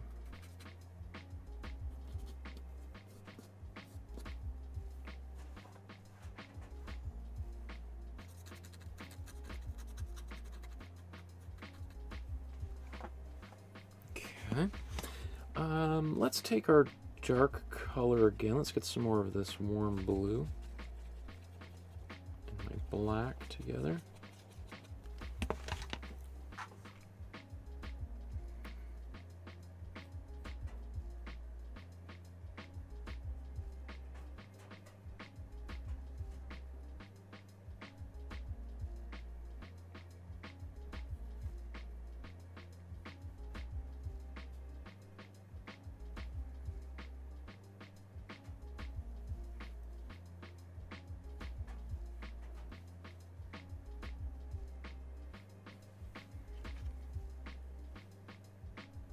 So I painted that orange and just going over top of it, which is what he did here.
Okay, now let's go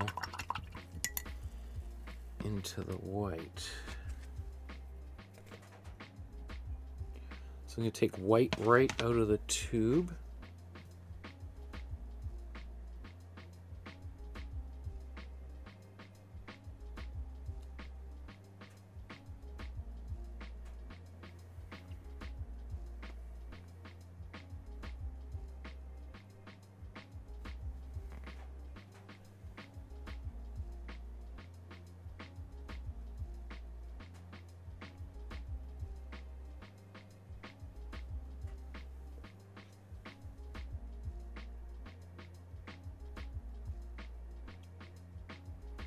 So these are kind of big blobs of paint here.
I don't know. How am I doing with time? 2 hours since we began.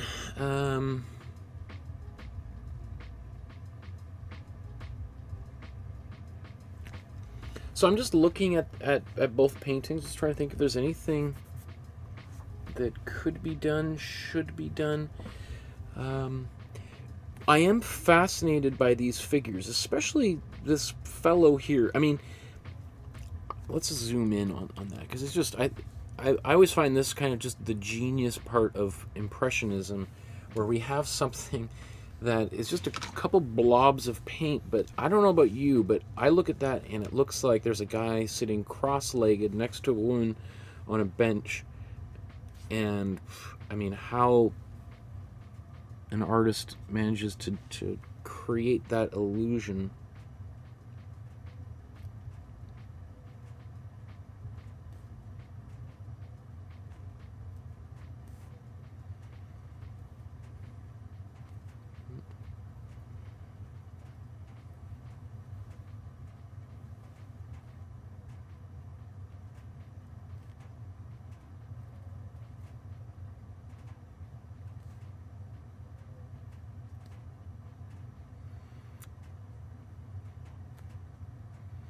And this person here looks like they're in the midst of like sewing something, maybe.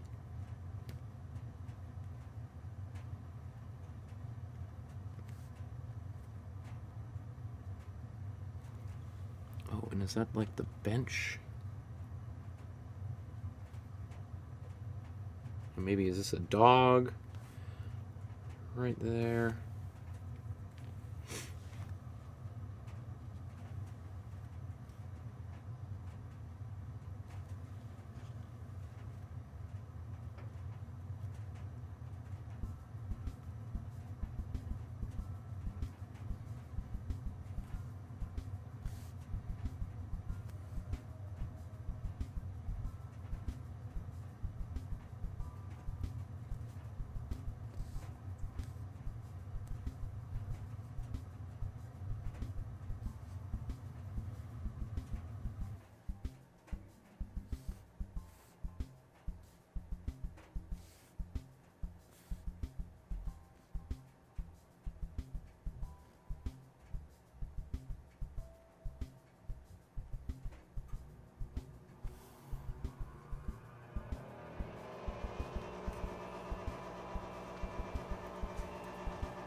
I mean, I just feel like it's a losing proposition to try to get that in. It's almost one of those things where it's easier to do if you're doing it in person than to try to replicate it like this.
The trees might be a little bit more full than I've done them,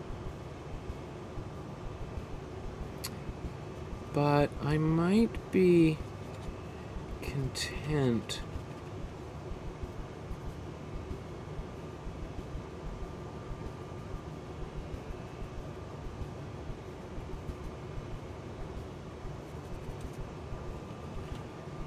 walking away here in just a couple seconds.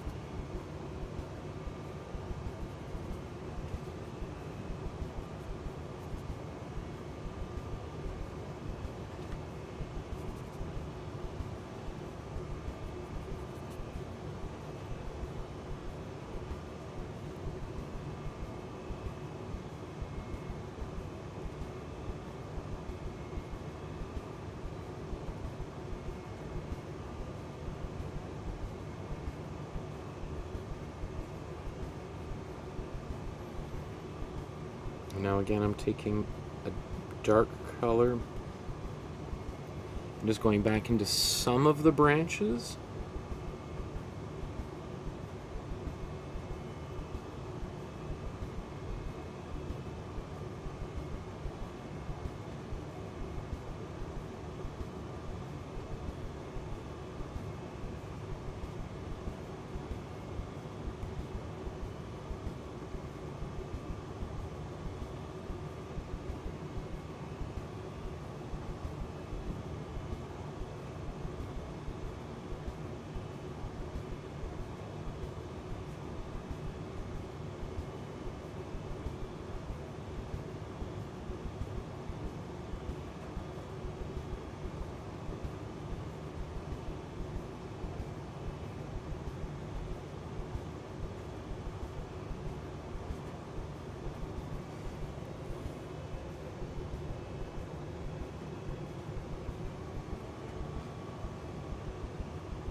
Take even more white,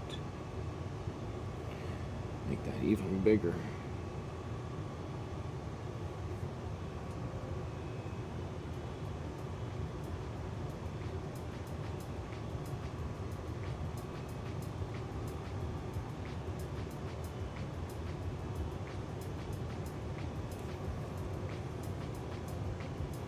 Okay, perfect time. The paintbrush broke, so when the paintbrush breaks, that's probably a good idea to call it a day.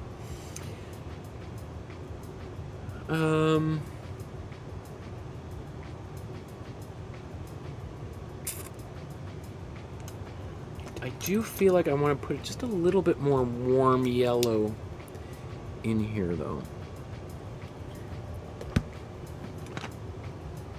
So let's, before I do that,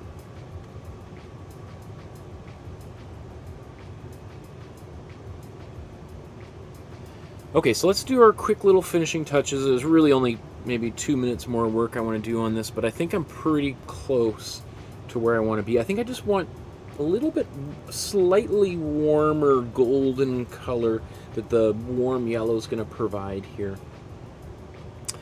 So,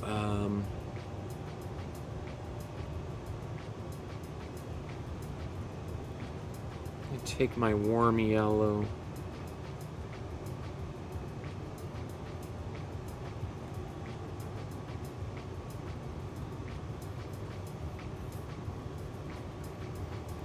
Brush it into a few places.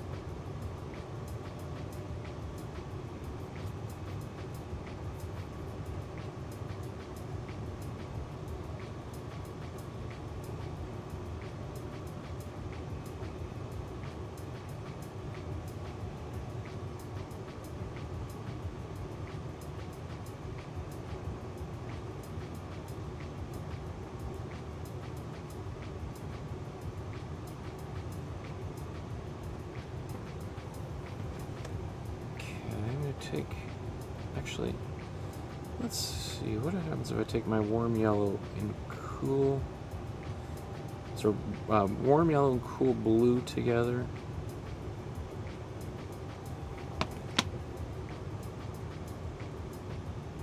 There we go. Kind of best of both worlds. A little bit more of a grassy green, but not kind of such a lemon green that we get with the cool yellow and cool blue.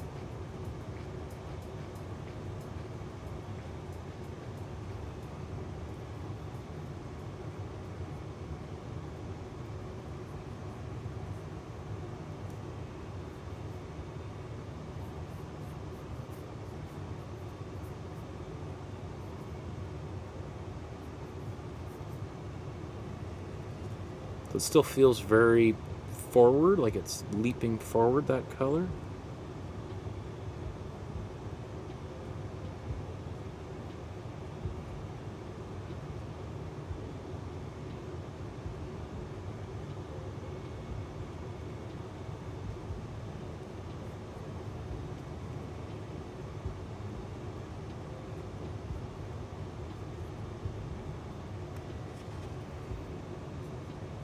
And honestly, this is a color I rarely use, so it's one of those things where, you know, I've been painting for 20 years, and sometimes you just, you know, you forget how things can work. And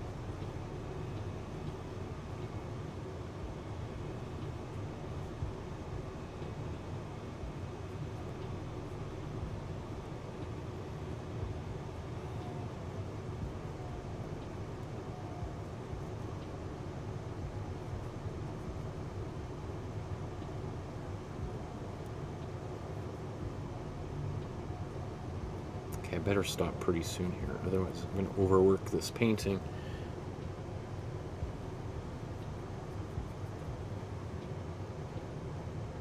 I am also enjoying, like, there's something, like, I always think, like, this part of a painting is my favorite part of a painting, because it's like decorating a cake. I sort of race to get as much of everything done so that I can just sit here and, because it's not like I'm really, I could probably have stopped half an hour ago, but it just brings me a lot of pleasure, just like, oh, let's put a little dab of paint there, let's put a little, you know.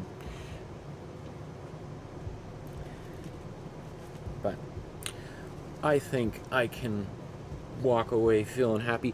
One of the reasons why I put that little bit of extra, more saturated color without any white in it is it just dialed up the saturation by like 15%, which is a little bit more than his original painting. But as you might know from watching the show a number of times, that I really like saturated colors. And speaking of which, I just want to put a little bit of this cool yellow back up into the sky here.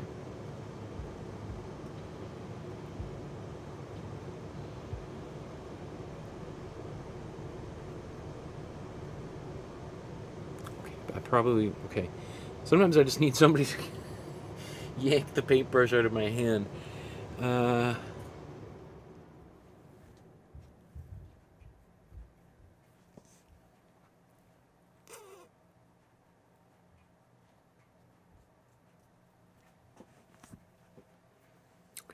Okay, I'm done. Okay, so let's do our side-by-side comparison now. Here we are. We've made it to the end. Let's take a quick look. Before we do, just as a quick reminder to like the video, subscribe to the channel, hit the notification bell. I'm not sure when the next video will happen. So, I mean, obviously next week, but I'd like to do one before then. We'll see. As well, you know, if you have made a painting, I would love to see it on the Facebook group. If you haven't already joined our Facebook group, please do so right now. We're at like 741 people right now. And this is something just grew out of a comment that came in through the chat here in one of these live streams. It's so incredible how much it's grown.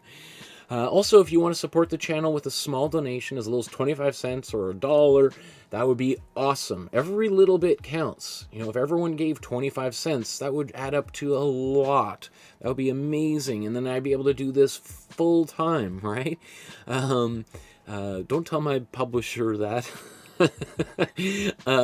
Also, you could send a check or e-transfer by contacting me through my email, which is on my website. That link is down below. You can go to masterstudy.ca to find that.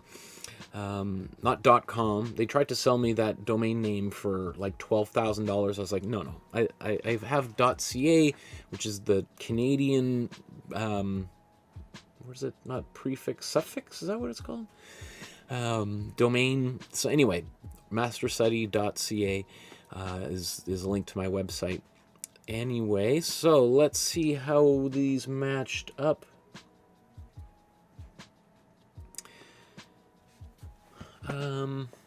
Yeah, maybe my warm yellow down there might have been a bit much. Not too bad though. And the yellow and the cool yellow in the tree there. Yeah. But that's why he's a master and I'm an apprentice here, so we've all got stuff to learn from till the day we die. We're always learning, right? I'm pretty happy with the way this turned out. I think especially once I see my painting on its own and let it live its own life, I'm going to be more and more satisfied with the way it turned out. Let's just do a little deep dive. And let's go to the top left and top left.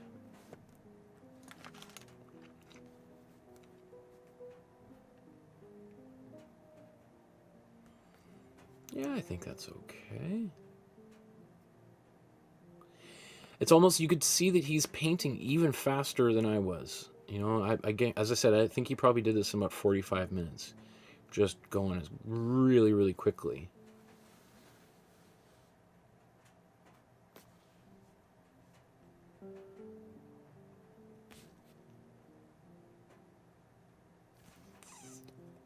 But I think that's pretty good. I mean, I could see some people saying that, like, this painting, you know, in some respects could look kind of sloppy if you don't pull it off, perhaps. And if that happens, if it does kind of get a little bit out of control, it's just to kind of come back and paint your trees in a little bit more clearly. Paint in some of the, add a little bit more solidity back into the painting. But you can always just chalk it up as a learning experience.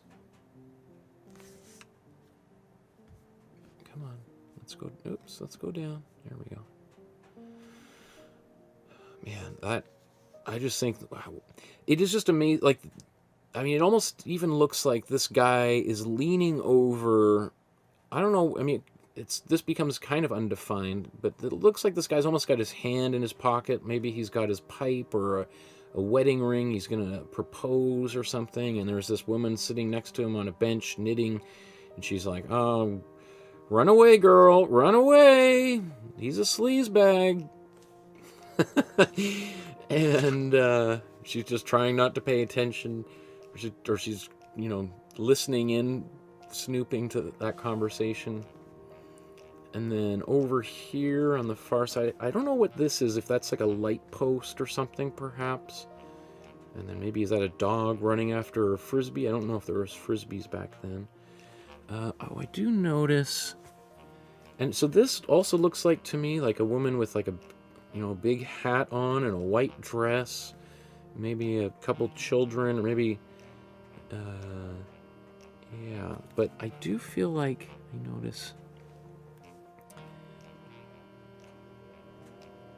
there's a little button or something.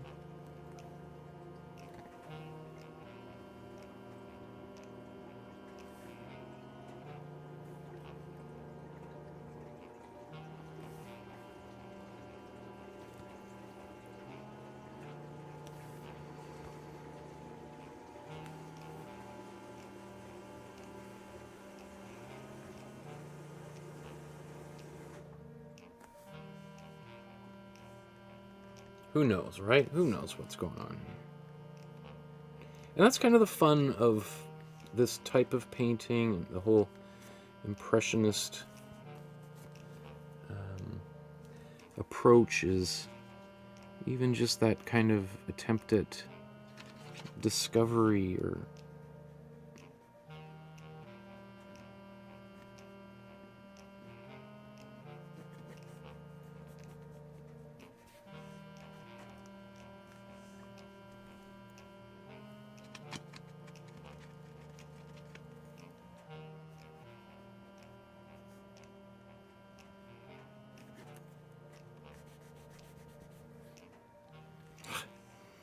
I just keep on, can't just let it go, Michael.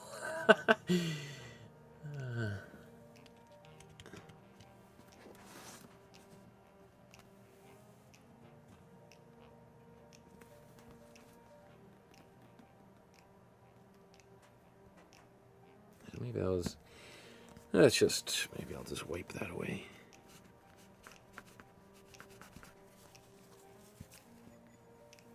A little bit of water on my, there we go.